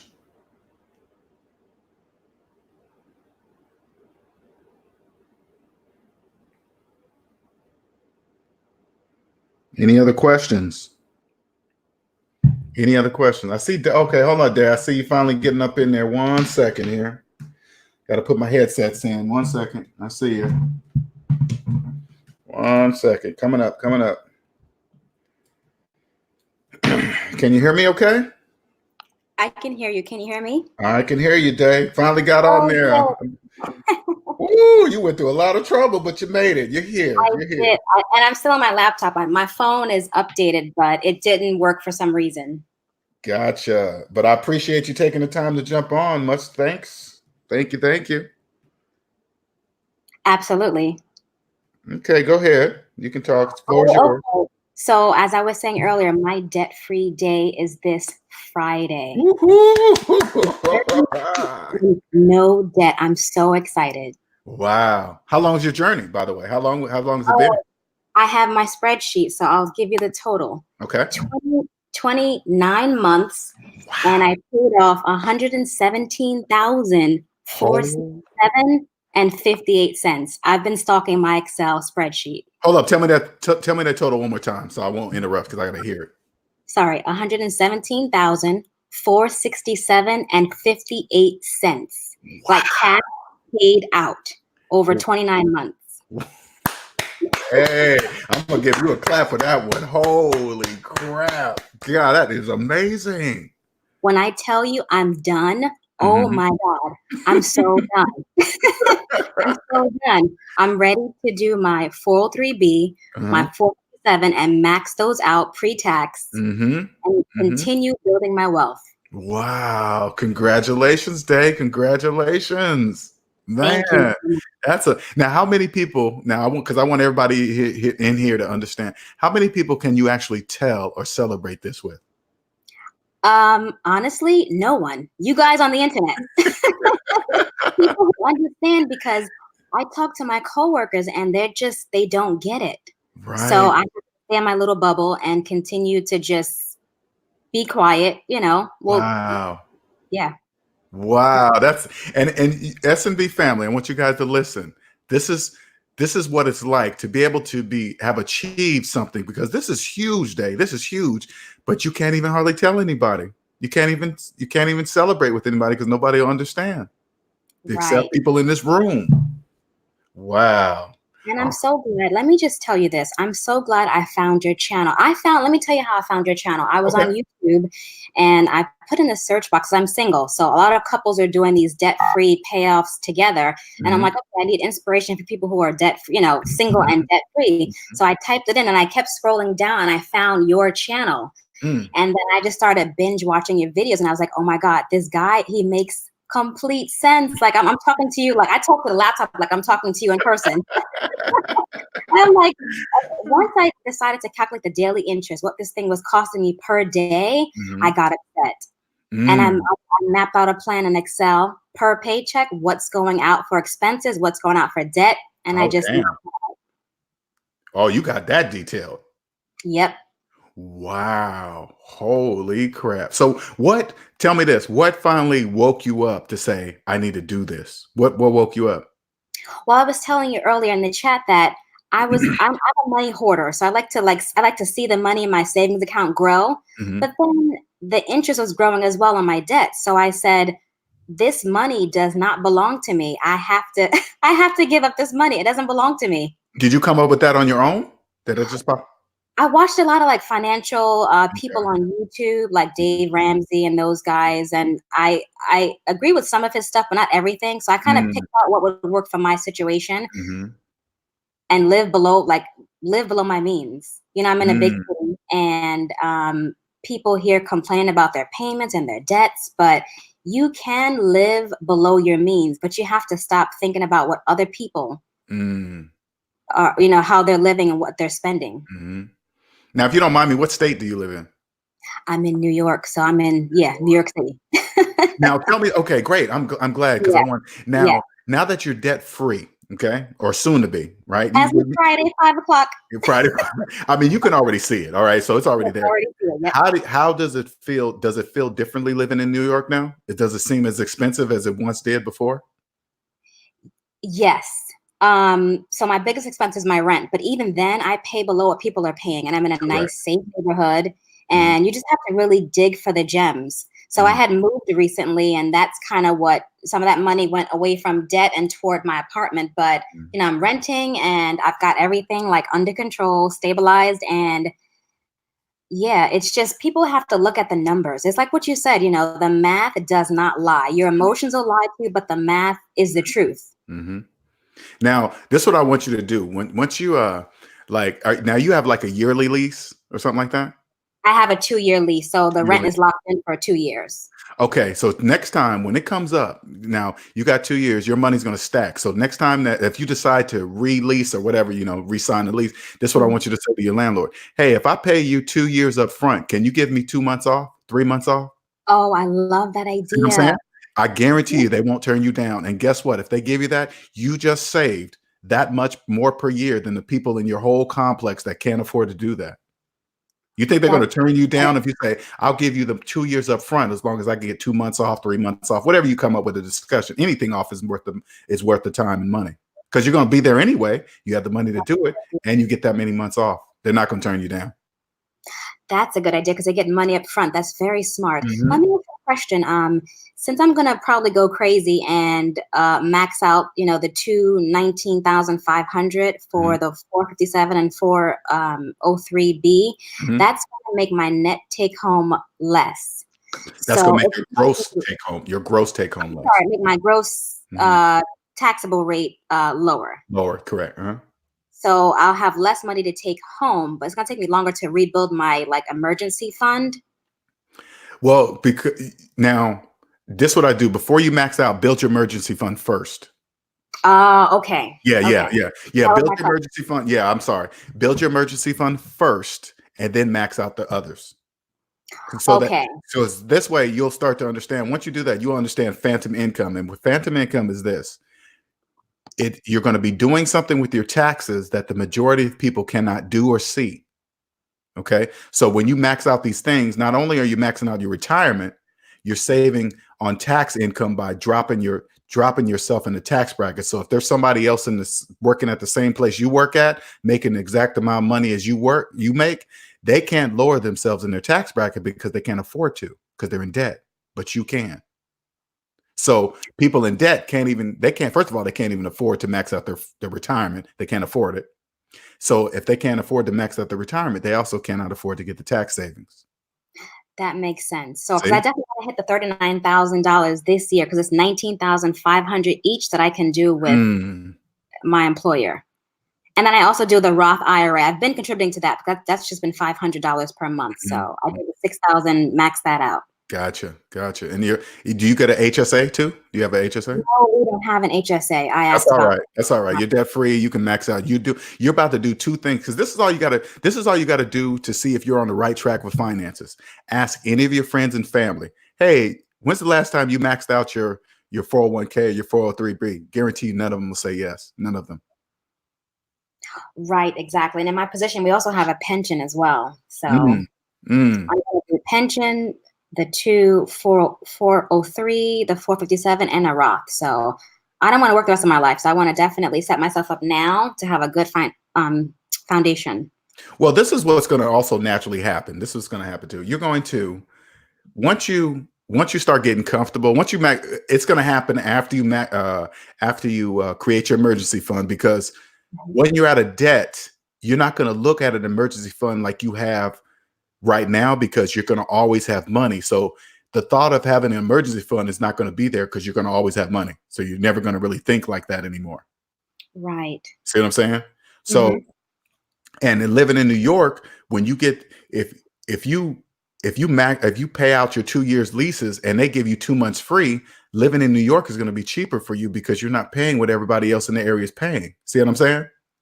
That's true. Those things that people in debt can't see. That's why living in New York is not going to be that expensive as others, because anybody that comes up to you and says, hey man, it's expensive to live here in New York. You got to say, you got to turn around and say, who's saying that? Somebody in debt? Because people not in debt don't say things like that. That's true. So congratulations, man. Thank you. I'm so excited. The feeling, I feel lighter. I don't Try have to to explain that to people. Try to explain that to people in the room. You don't have to think about the other side of having no payments is freedom. You don't have to think about, I have to take the money that I've earned in these 35 hours that I work and give it to somebody else, a bank that has better furniture than you, that has a fancier building. You know, it belongs to you to do whatever you want to do. You can be generous and give, help people. Maybe you want to do that. Maybe you want to just put it in your investments, but I'm going to have the freedom to be able to do that at 36. I'll be 37. Wow. Ooh, had I known this at 36. Oh my God. I had known this at 22. You know, had I known this at 22, I just, see how everybody goes back and it's like 36 is young. You don't even realize 36 is young. Right. It is young. And people will say, oh, it's because, you don't have any children or because you don't have this. It's like, no, because you have too many payments and you have extended yourself. That's why you can't afford to do, X, Y, and Z. People don't look at that. No, you're free because you don't have a mortgage. You don't have children. No, it's none of that. No, stop. But you can't say that. Welcome to the world of silence, Day. Right. They think that you're insulting them if you do say that to them. There is no answer. They won't be able to hear you, and you just got to be quiet. Wow, man, that's a lot of money that you paid off. That is amazing. That is amazing. Yes, thank you. You are welcome. Penny. People, you can do it though. The thing is that you have to sacrifice. Like this morning when you went on live, I was making my lunch for the next 3 days. I packed my lunch. I don't eat out. Those little $10 here, $15 there, what they pay for lunch every day at my job is ridiculous. I bring my lunch every day. It's hard to watch, ain't it? It's hard to watch. It's hard, yes. Now tell me this. Now that you're financially free, now I want people to understand how it works now. Like now it also affects the rest of your life. You're not going to really take another person serious. That if you get in a serious relationship, if they're deep in debt, you're naturally not going to take them serious, right? Absolutely. Oh my gosh. So I'm going to do your approach. Let me see your let me see your credit report. But I also want to see their net worth. Can they calculate it? Do you know what your assets minus your liabilities are? What's that number? What is it? And no, I don't want your money. I'm building my own money. But are you aware of what you have? Yep. When I say that to the next man who enters my life, hey, what's your situation? So, so I know. So crazy, Day though. You will, and I was telling Mark this now too. You will know well before that even conversation even has to come up. You'll know well before that. Because you'll know the way they talk about money, what they do. Hey, man, oh, my God, I'm not going to answer that phone. It's probably a bill collector. You're going to be like, ooh, you got bill collectors calling you? Oh, yeah, that's a problem. You know what I'm saying? Absolutely right. I have a question for you. So in all of my anger about all the debt, I closed my credit card. So after this Friday, I'm not going to have anything reporting to the credit bureaus. Do I need to have a credit card? I mean, I really don't even want to play footsie with the bank at all. Like, I don't even want to deal with them. I personally would, because credit is still now, because I want you to understand something. Credit is a tool. All right. In order for you to understand that it's a tool, you must be debt free first. See, because I follow Dave Ramsey too, and I just took what I learned, and I don't agree with everything he says, but I just took what I needed to learn from him and created my own. But credit still is a tool. I have one single credit card. And the reason why I do that, because I just like it for security reasons and for convenience. Like, I don't want to use my debit card anywhere because of scammers. It's a big hassle when they get a hold of your debit card number. It's a way bigger hassle than owning a credit card. And that way I get to shop everywhere I want online. I don't really have to worry about it. The security of an online business, or when I go shopping at stores or whatever, I have to worry about their security, because the only thing they're going to get is my credit card.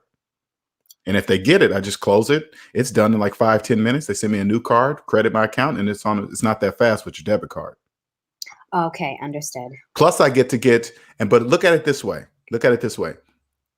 You're going to have to spend money every single day for something. You're going to have to. Food, gas, maybe you have to pay a bill or whatever. Anything that you can put on that credit card, like all my stationary items, like my phone bill, I pay once per year. That's automatically on my credit card. Anything that has a stationary price, I pay with my credit card. Fixed expenses. And then it just builds my credit.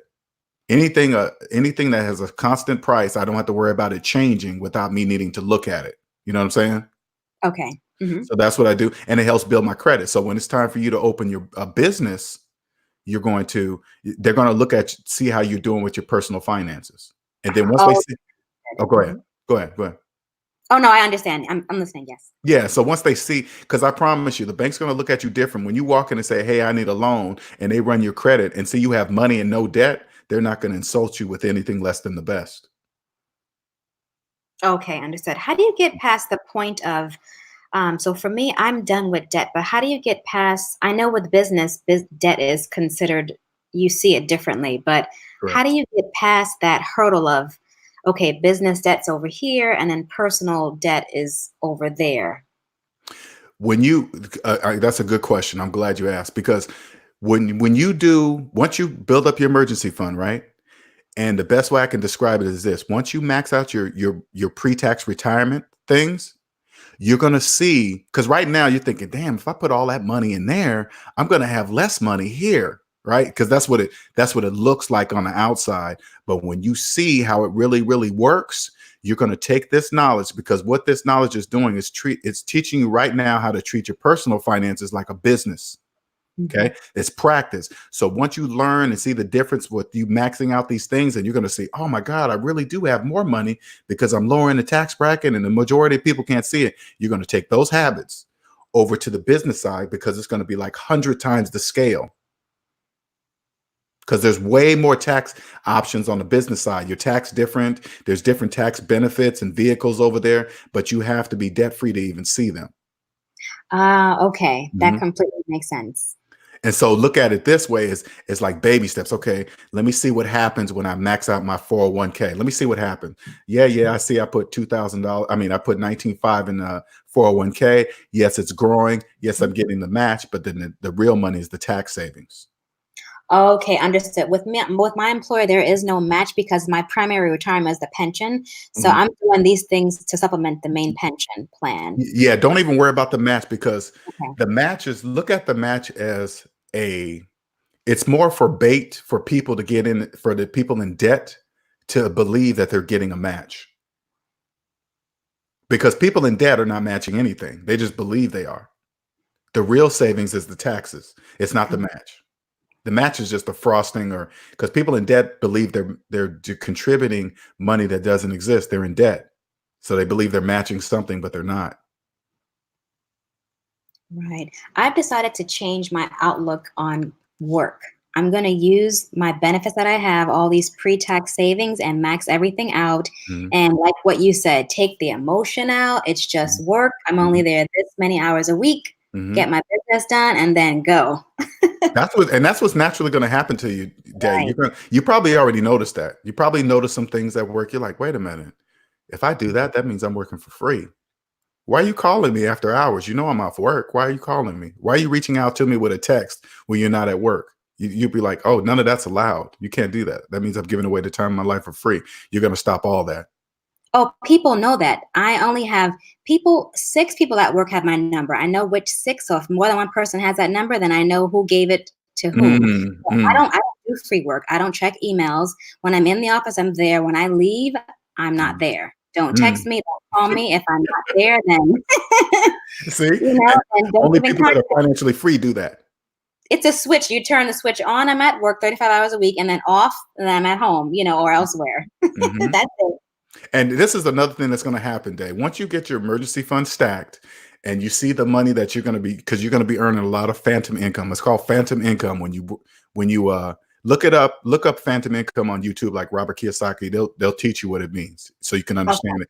And what's going to happen is whatever that is that you would love to do, that you put in the back of your mind, it's going to come to the forefront, and you're not going to be able to turn it off. Mm-hmm. Whatever that is, I don't know. Everybody has their own. I believe everybody has one or two that they would love to be doing, and it wouldn't feel like work. Whatever that is going to come to the forefront, and then you're going to do whatever it takes to get it. And then if you get it and you create a business from it, guess what? You never work another day in your life. That's how it works. Oh my gosh, you're absolutely right. I know exactly what that is. I won't say what it is, but I know what it is. It's something I've been in love with since I was 10 years old, and I'm going to finally have the money to be able to pursue it. Absolutely. And keep my day job, for the benefits and, investment options and stuff. And you know why it's going to create? You know why it's going to happen?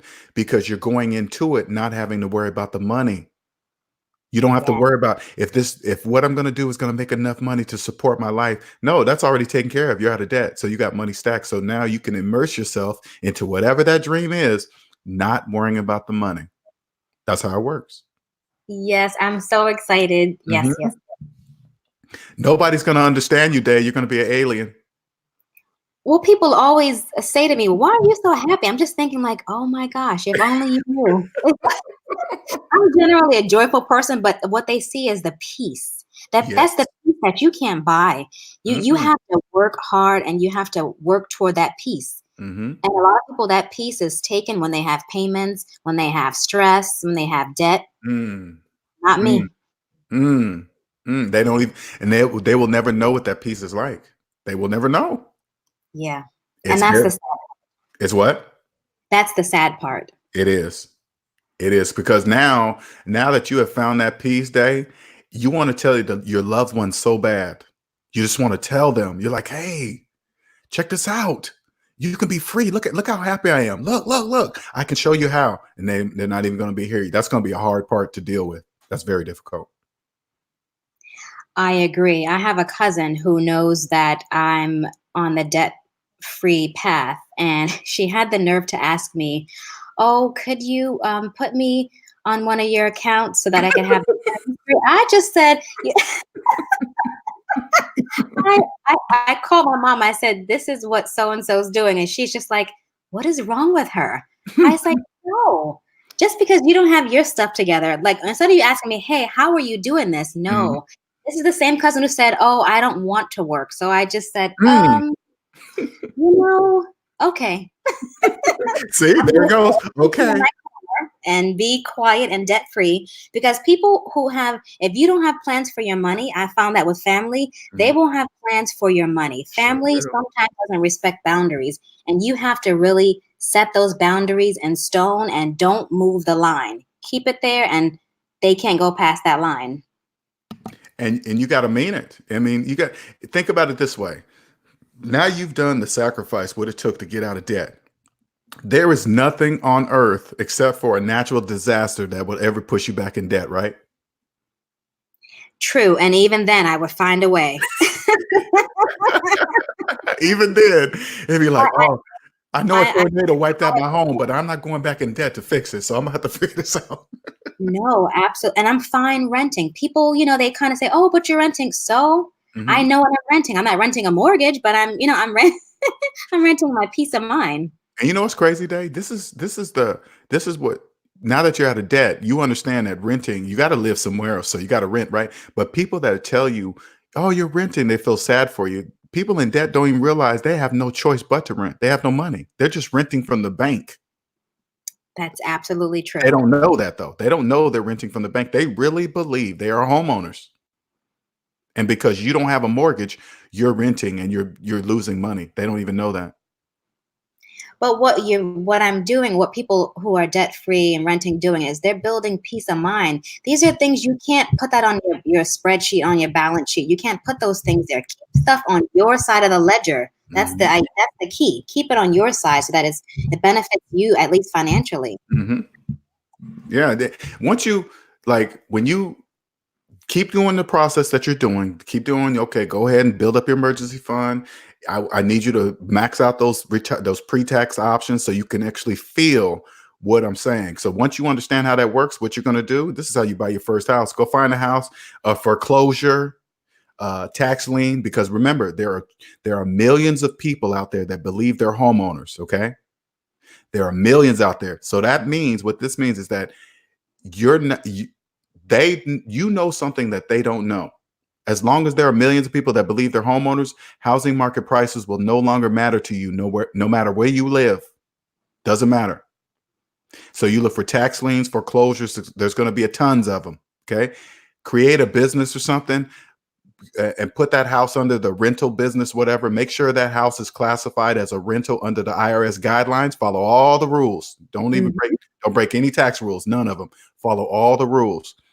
Your renter will pay for that house. The appreciation and depreciation will pay for that house, and all the savings. And even in some situations, I read this from Robert Kiyosaki's finance guy. I forgot the title of this book. He says the tax savings that you can save on a rental property can offset your taxes that you pay at your regular job. Oh, that's interesting. Yeah. Yes. They can offset the taxes that you pay as a regular ordinary worker.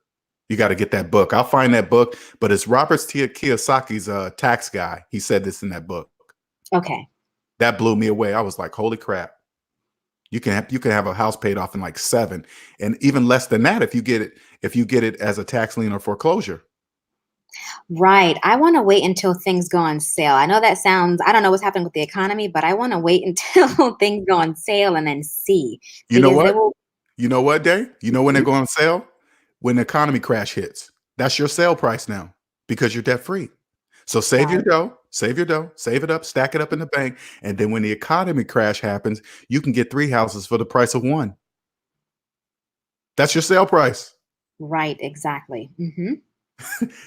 Then now you'll own 3 houses cash free and then sit on them. And then when the economy comes back up, because it will, because only God can make more land. So it's going to come around. And then there you go. Right. Okay.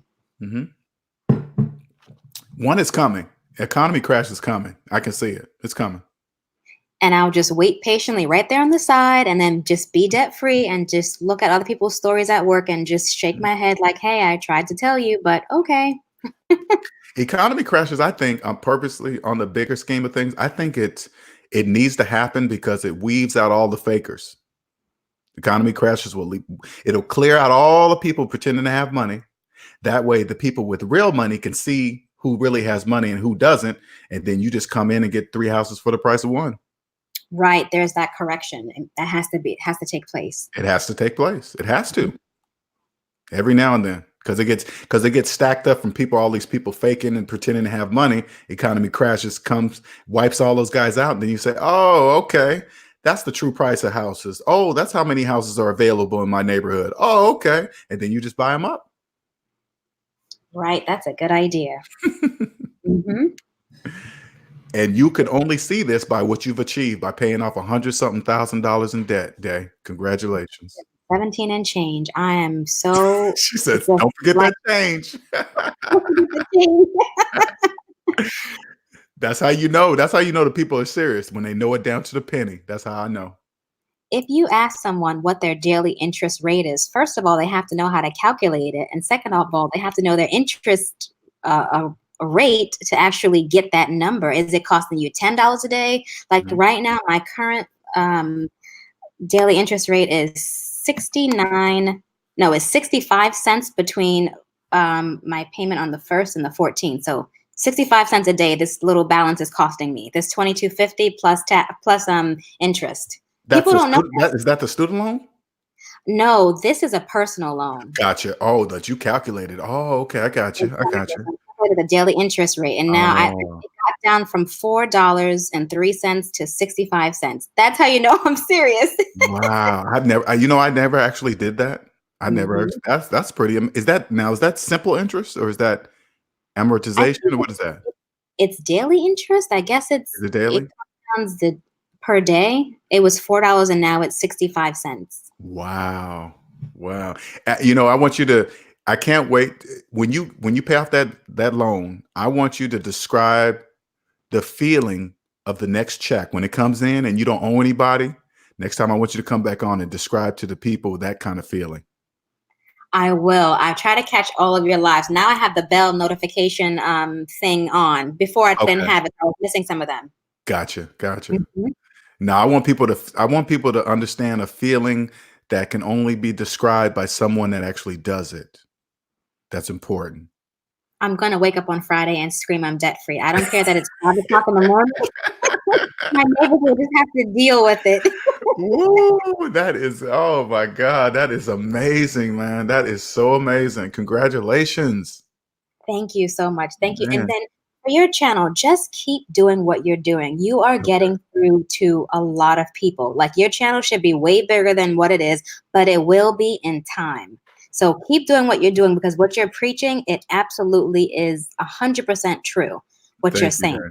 Thank you. I appreciate Do that, that. Dave. Keep inspiring us. We all really appreciate it. And I want to just thank the some of the people in the chat, like you guys, Cosmic Wisdom, Reigning Woman, everyone in their testimonies and their expertise is just like it really takes a whole community of people to really uncrack all of this normal stuff that society says how we should live and debt and everything. No, we should be free people, no payment, and we should really be able to help other people. So thank you what you're doing. Your platform makes a difference. I want you to know that. Thank you, Dave. Thank you. And I wanted to, while Dave's on the line too, I want you guys to see something, okay?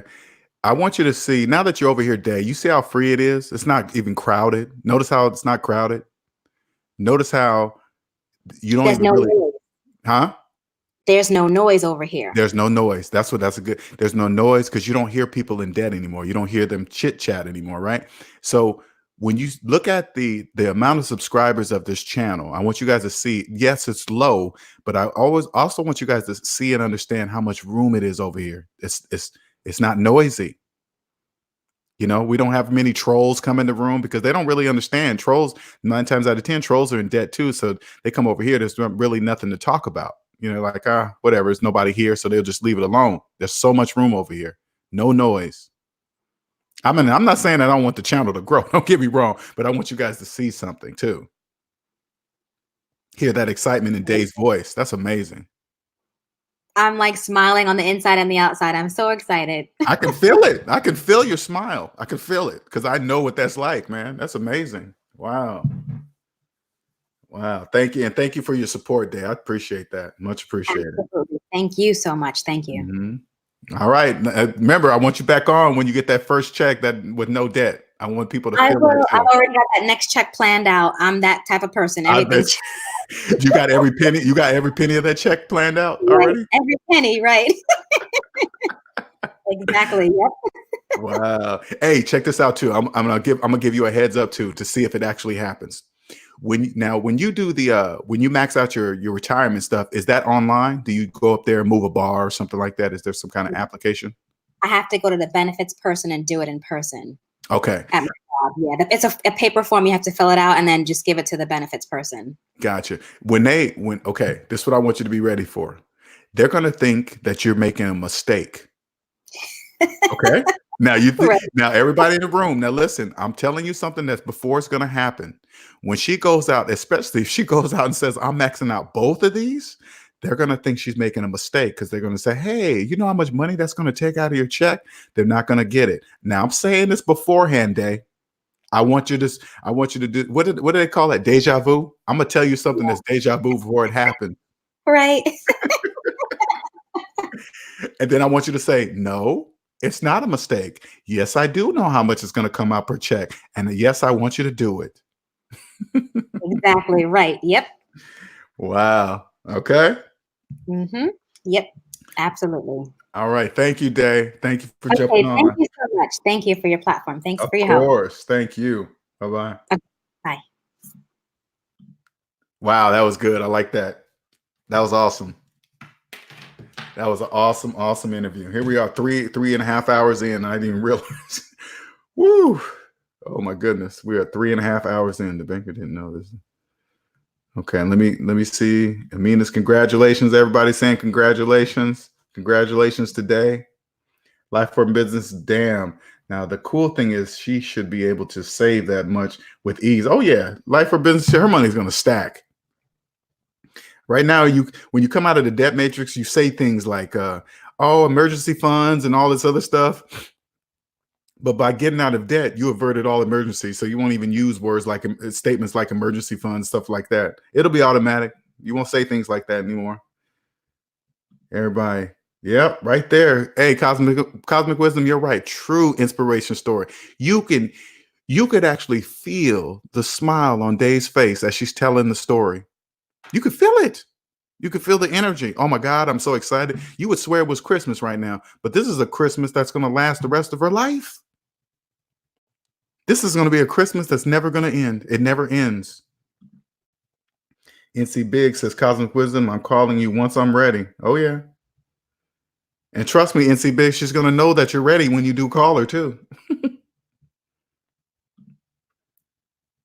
Cosmic Wisdom says, anytime, I'm learning a lot and we'll be happy to help. Mark says, about to be on Day's level. Ain't that crazy? You hear that? You see that Day? Mark says he's trying to reach to your level. Once you hear it's the whole level's the same. But I know what you mean. On the other side of zero, Mark, put it like that. It's not even a level, Mark. Just say, hey, Day, I'm gonna be on the other side of zero soon. That's it. That's all you got to worry about. Ain't even no levels, really. Cosmic Wisdom says, see, every day won her $10. Yep. Won her $10. Herbert says, facts, pressure cooker saving me a grip. Sure is, man. That money stacks so fast. And Day, this is another thing that's gonna happen to you, Day. When you see how fast your money stacks, you're gonna be mad at yourself that you didn't do it sooner. You're gonna think back at 20s, 25, 30. Don't worry, that's part of the phase. 36 is young. Don't worry, don't believe the debt matrix thinking that you're in your 30s and you're old. That's not true either. That's a myth. Herbert says a credit card when 100% debt free is like when they jacked into the matrix on the movie. Just tool. We're not stuck there. Yeah, you're not. Yeah, exactly. That's perfect. I like where you said that, Herbert. You're right. It's like you're plugging that device in the back of your head every time you use that credit card. But remember, you're walking around in the debt matrix, knowing that it's a tool, knowing that you can unplug anytime you want. You don't need nobody to come back and unplug your head. You can just do it yourself. Josh 2003 says, what about the folks who say, I don't know if I will live to reap the rewards of my saving. I know people who died before they would reap the cash. I look at it this way. People that plan, that put and hopes that they're going to use this money in the future don't realize they can use it now. They can do it right now. You can save for the future starting today. You can live the way you want to live now. Stop believing the future exists. It doesn't even exist. Savings minus debt right now. Savings minus debt equals the money you have in real life right now. Right now, that number is your future starting right now. If you don't do anything about it, that number you see is going to be worse. Dave Bourne says, yeah, family can be the monkey in your back. I learned to say no once I committed to my journey. Oh, yeah. Once you commit to your journey, I promise you guys, saying no will not be a problem. You'll say no with conviction. Cosmic says it can. That's why I got into rentals. Exactly. Rentals is the way to go. Cash Flow Quadrant is in the book. Oh, rentals is the way to go for sure. Tax-Free Wealth by Tom. Thank you, Herbert. Appreciate it. That's the book. A Day. That's the book right there. Read that book. Now that you're financially free, Day, you will understand what Tom is saying in that book. If you're in debt and you try to read that book, you're not going to understand that book.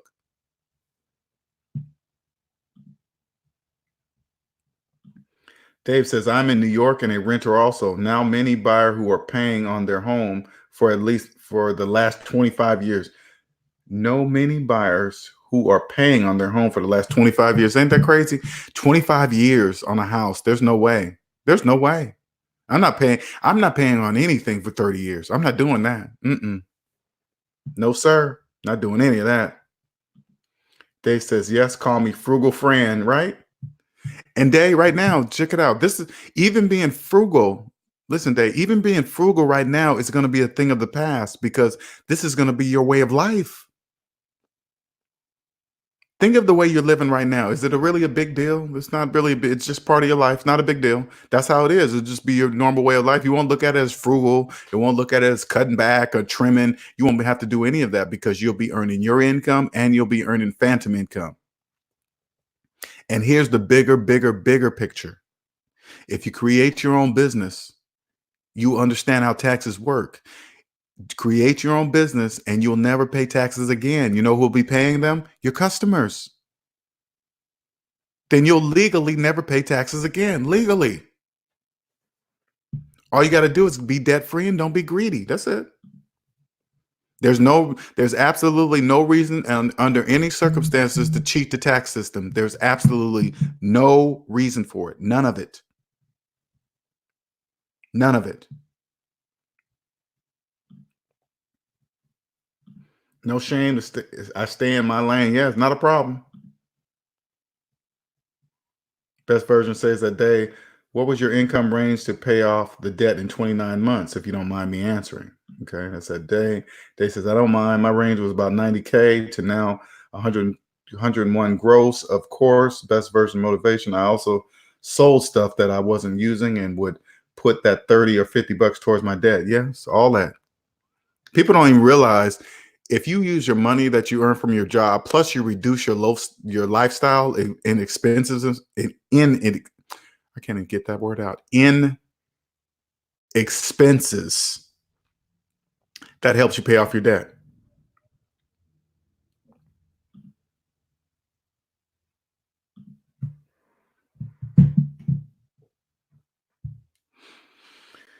Best version motivation that day says, thanks. You are going to reap the rewards of your hard work. The universe is going to open many doors for you. Keep your ears ready for the voice and inspiration. Yes.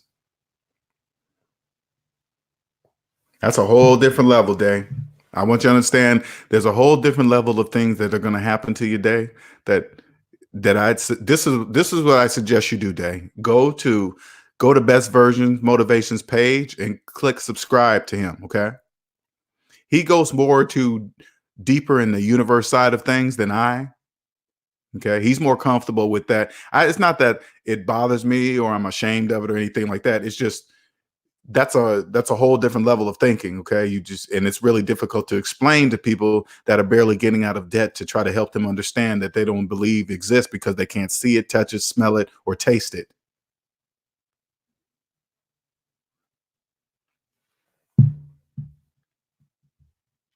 All right, you guys, we're going to wrap this up. We're 3.5 hours in. My voice is tired. I'm hungry. Thank you, Dave, for sharing that story. Congratulations. I'm going to show you how cheap it is to live in New York as a debt-free person, Dave. See that little piece of information I gave you? Hey, go to your landlord or your complex, wherever you live, it doesn't matter. Say, I'll pay out the 2 years up front. There is not a company that's going to turn you down in a million years for that. They're not going to turn you down. Hey, if I pay you up front, you're going to give me 2 months free? Yes, then we'll do it.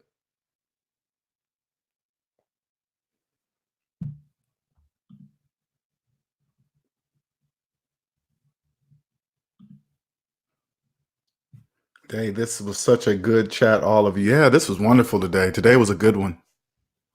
Because I want you guys to see that without even seeing Dave's face, you could feel her smile. You could feel her energy.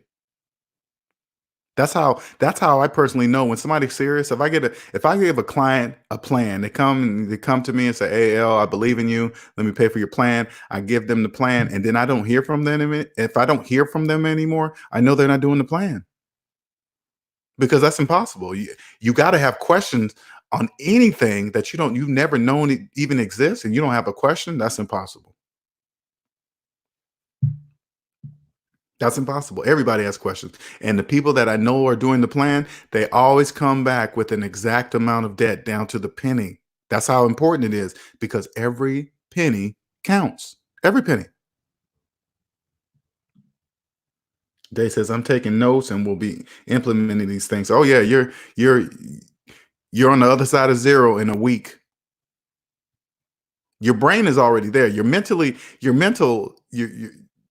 is already on the other side of zero. You're just bringing across. See how you got ahead of the physical part of getting out of debt? You're already ahead of that mentally. That's how you will always be now. You will always be mentally ahead of the money. You'll always be there now.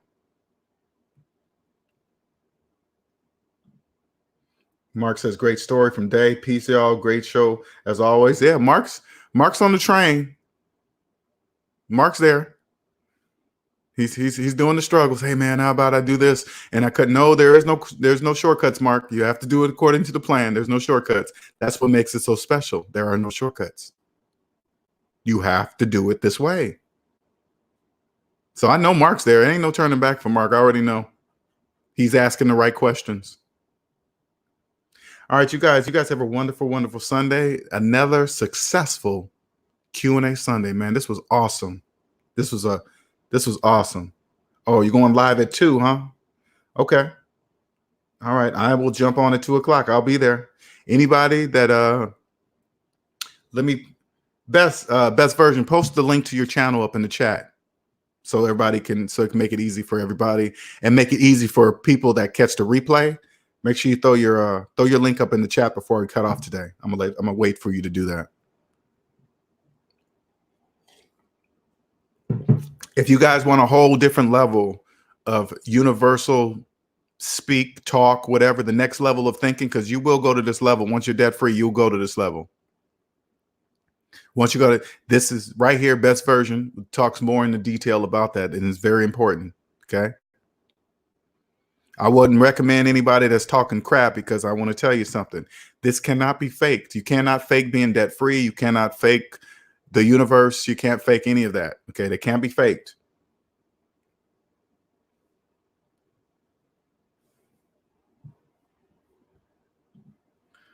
Let me make sure something here, just in case. Make sure best version didn't leave.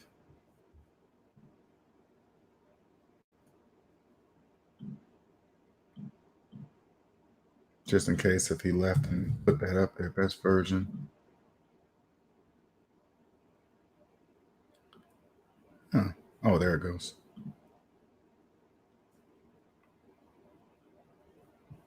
Okay. Just in case. All right, let me post this up in here. All right, there's a best versions page. So if you're catching a replay on this, there's the link to his page. So you guys can jump on there and join. There's a talk. He's doing a talk today at 2. So I will be there. You guys that jump over there. Day, you most definitely should. Because you're already there. Mark, you probably already part of his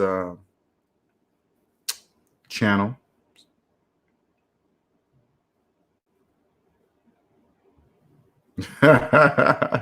NC Biggs says, LJ, also looking at your food ain't my daddy. You know what, NC Biggs, man? I've been so focused on this debt thing, man. I have been slacking on my food ain't my daddy stuff. I gotta get back into it. I'm not doing it as hard as I used to. I'm not in the gym as hard as I used to. I'm obsessed with this business, right? And it's taking its toll on that side of things, right? I'm not saying I'm letting myself get fat or anything, but I'm just saying right now I'm not my summer slice right now. I will be my summer sliced, okay? I will be sliced for the summer, but I usually are more diligent about it, and I'm not. So, but I will be getting back on it. Can I still do those things? Oh yeah, I can still do that stuff, right? So Dave says, yes, I love the Debt Ain't My Daddy videos. That what got me on the channel. Yeah, Debt Ain't My. You know what's so funny about that day? Debt Ain't My Daddy, I love it because it's funny, but it kept people confused because people don't really know what it means to be in debt. They really don't. So a lot of people in debt don't really realize they're in debt. And so they would look at Debt Ain't My Daddy and say, hey, Debt Ain't My Daddy. Look at my house, look at my car, look at my job. And it was too much room for opinions. Savings minus debt is undeniable. They say, what does that mean? Yeah, add up all your savings, add up all your debt. Savings minus debt equals your money in real life. They can't argue with that. They can't argue with mathematics. They're like, oh, well, is that true? Yeah. Does that mean you're broke? Yeah. Do you feel broke? No. Then that's how you feel. Okay. It doesn't matter how you feel. All right. You guys have a good one. See you guys at 2. Hyphy says NC Biggs needs to be inspired by Day whenever he loses hope or sight of his financial freedom. She's a living testimony to overcome. Yeah. NC Biggs. I know NC Biggs is fired up. I know there is no, check it out, Hyphy. There is no way NC Biggs can just stop and say, you know what? I give up. He can't do that. He's already crossed.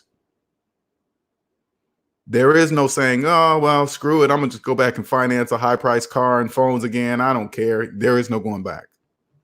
He's already tasted the Kool-Aid. There is no going back. All right, I'm going to put you on the schedule too, Hyphy, so don't worry about that. I'm excited. Hyphy decided he's going to partner up with me. We're going to do a collab. Everybody's been waiting for it. We're going to title this video, Hyphy, It's a Scam. Okay, that's going to be the star title.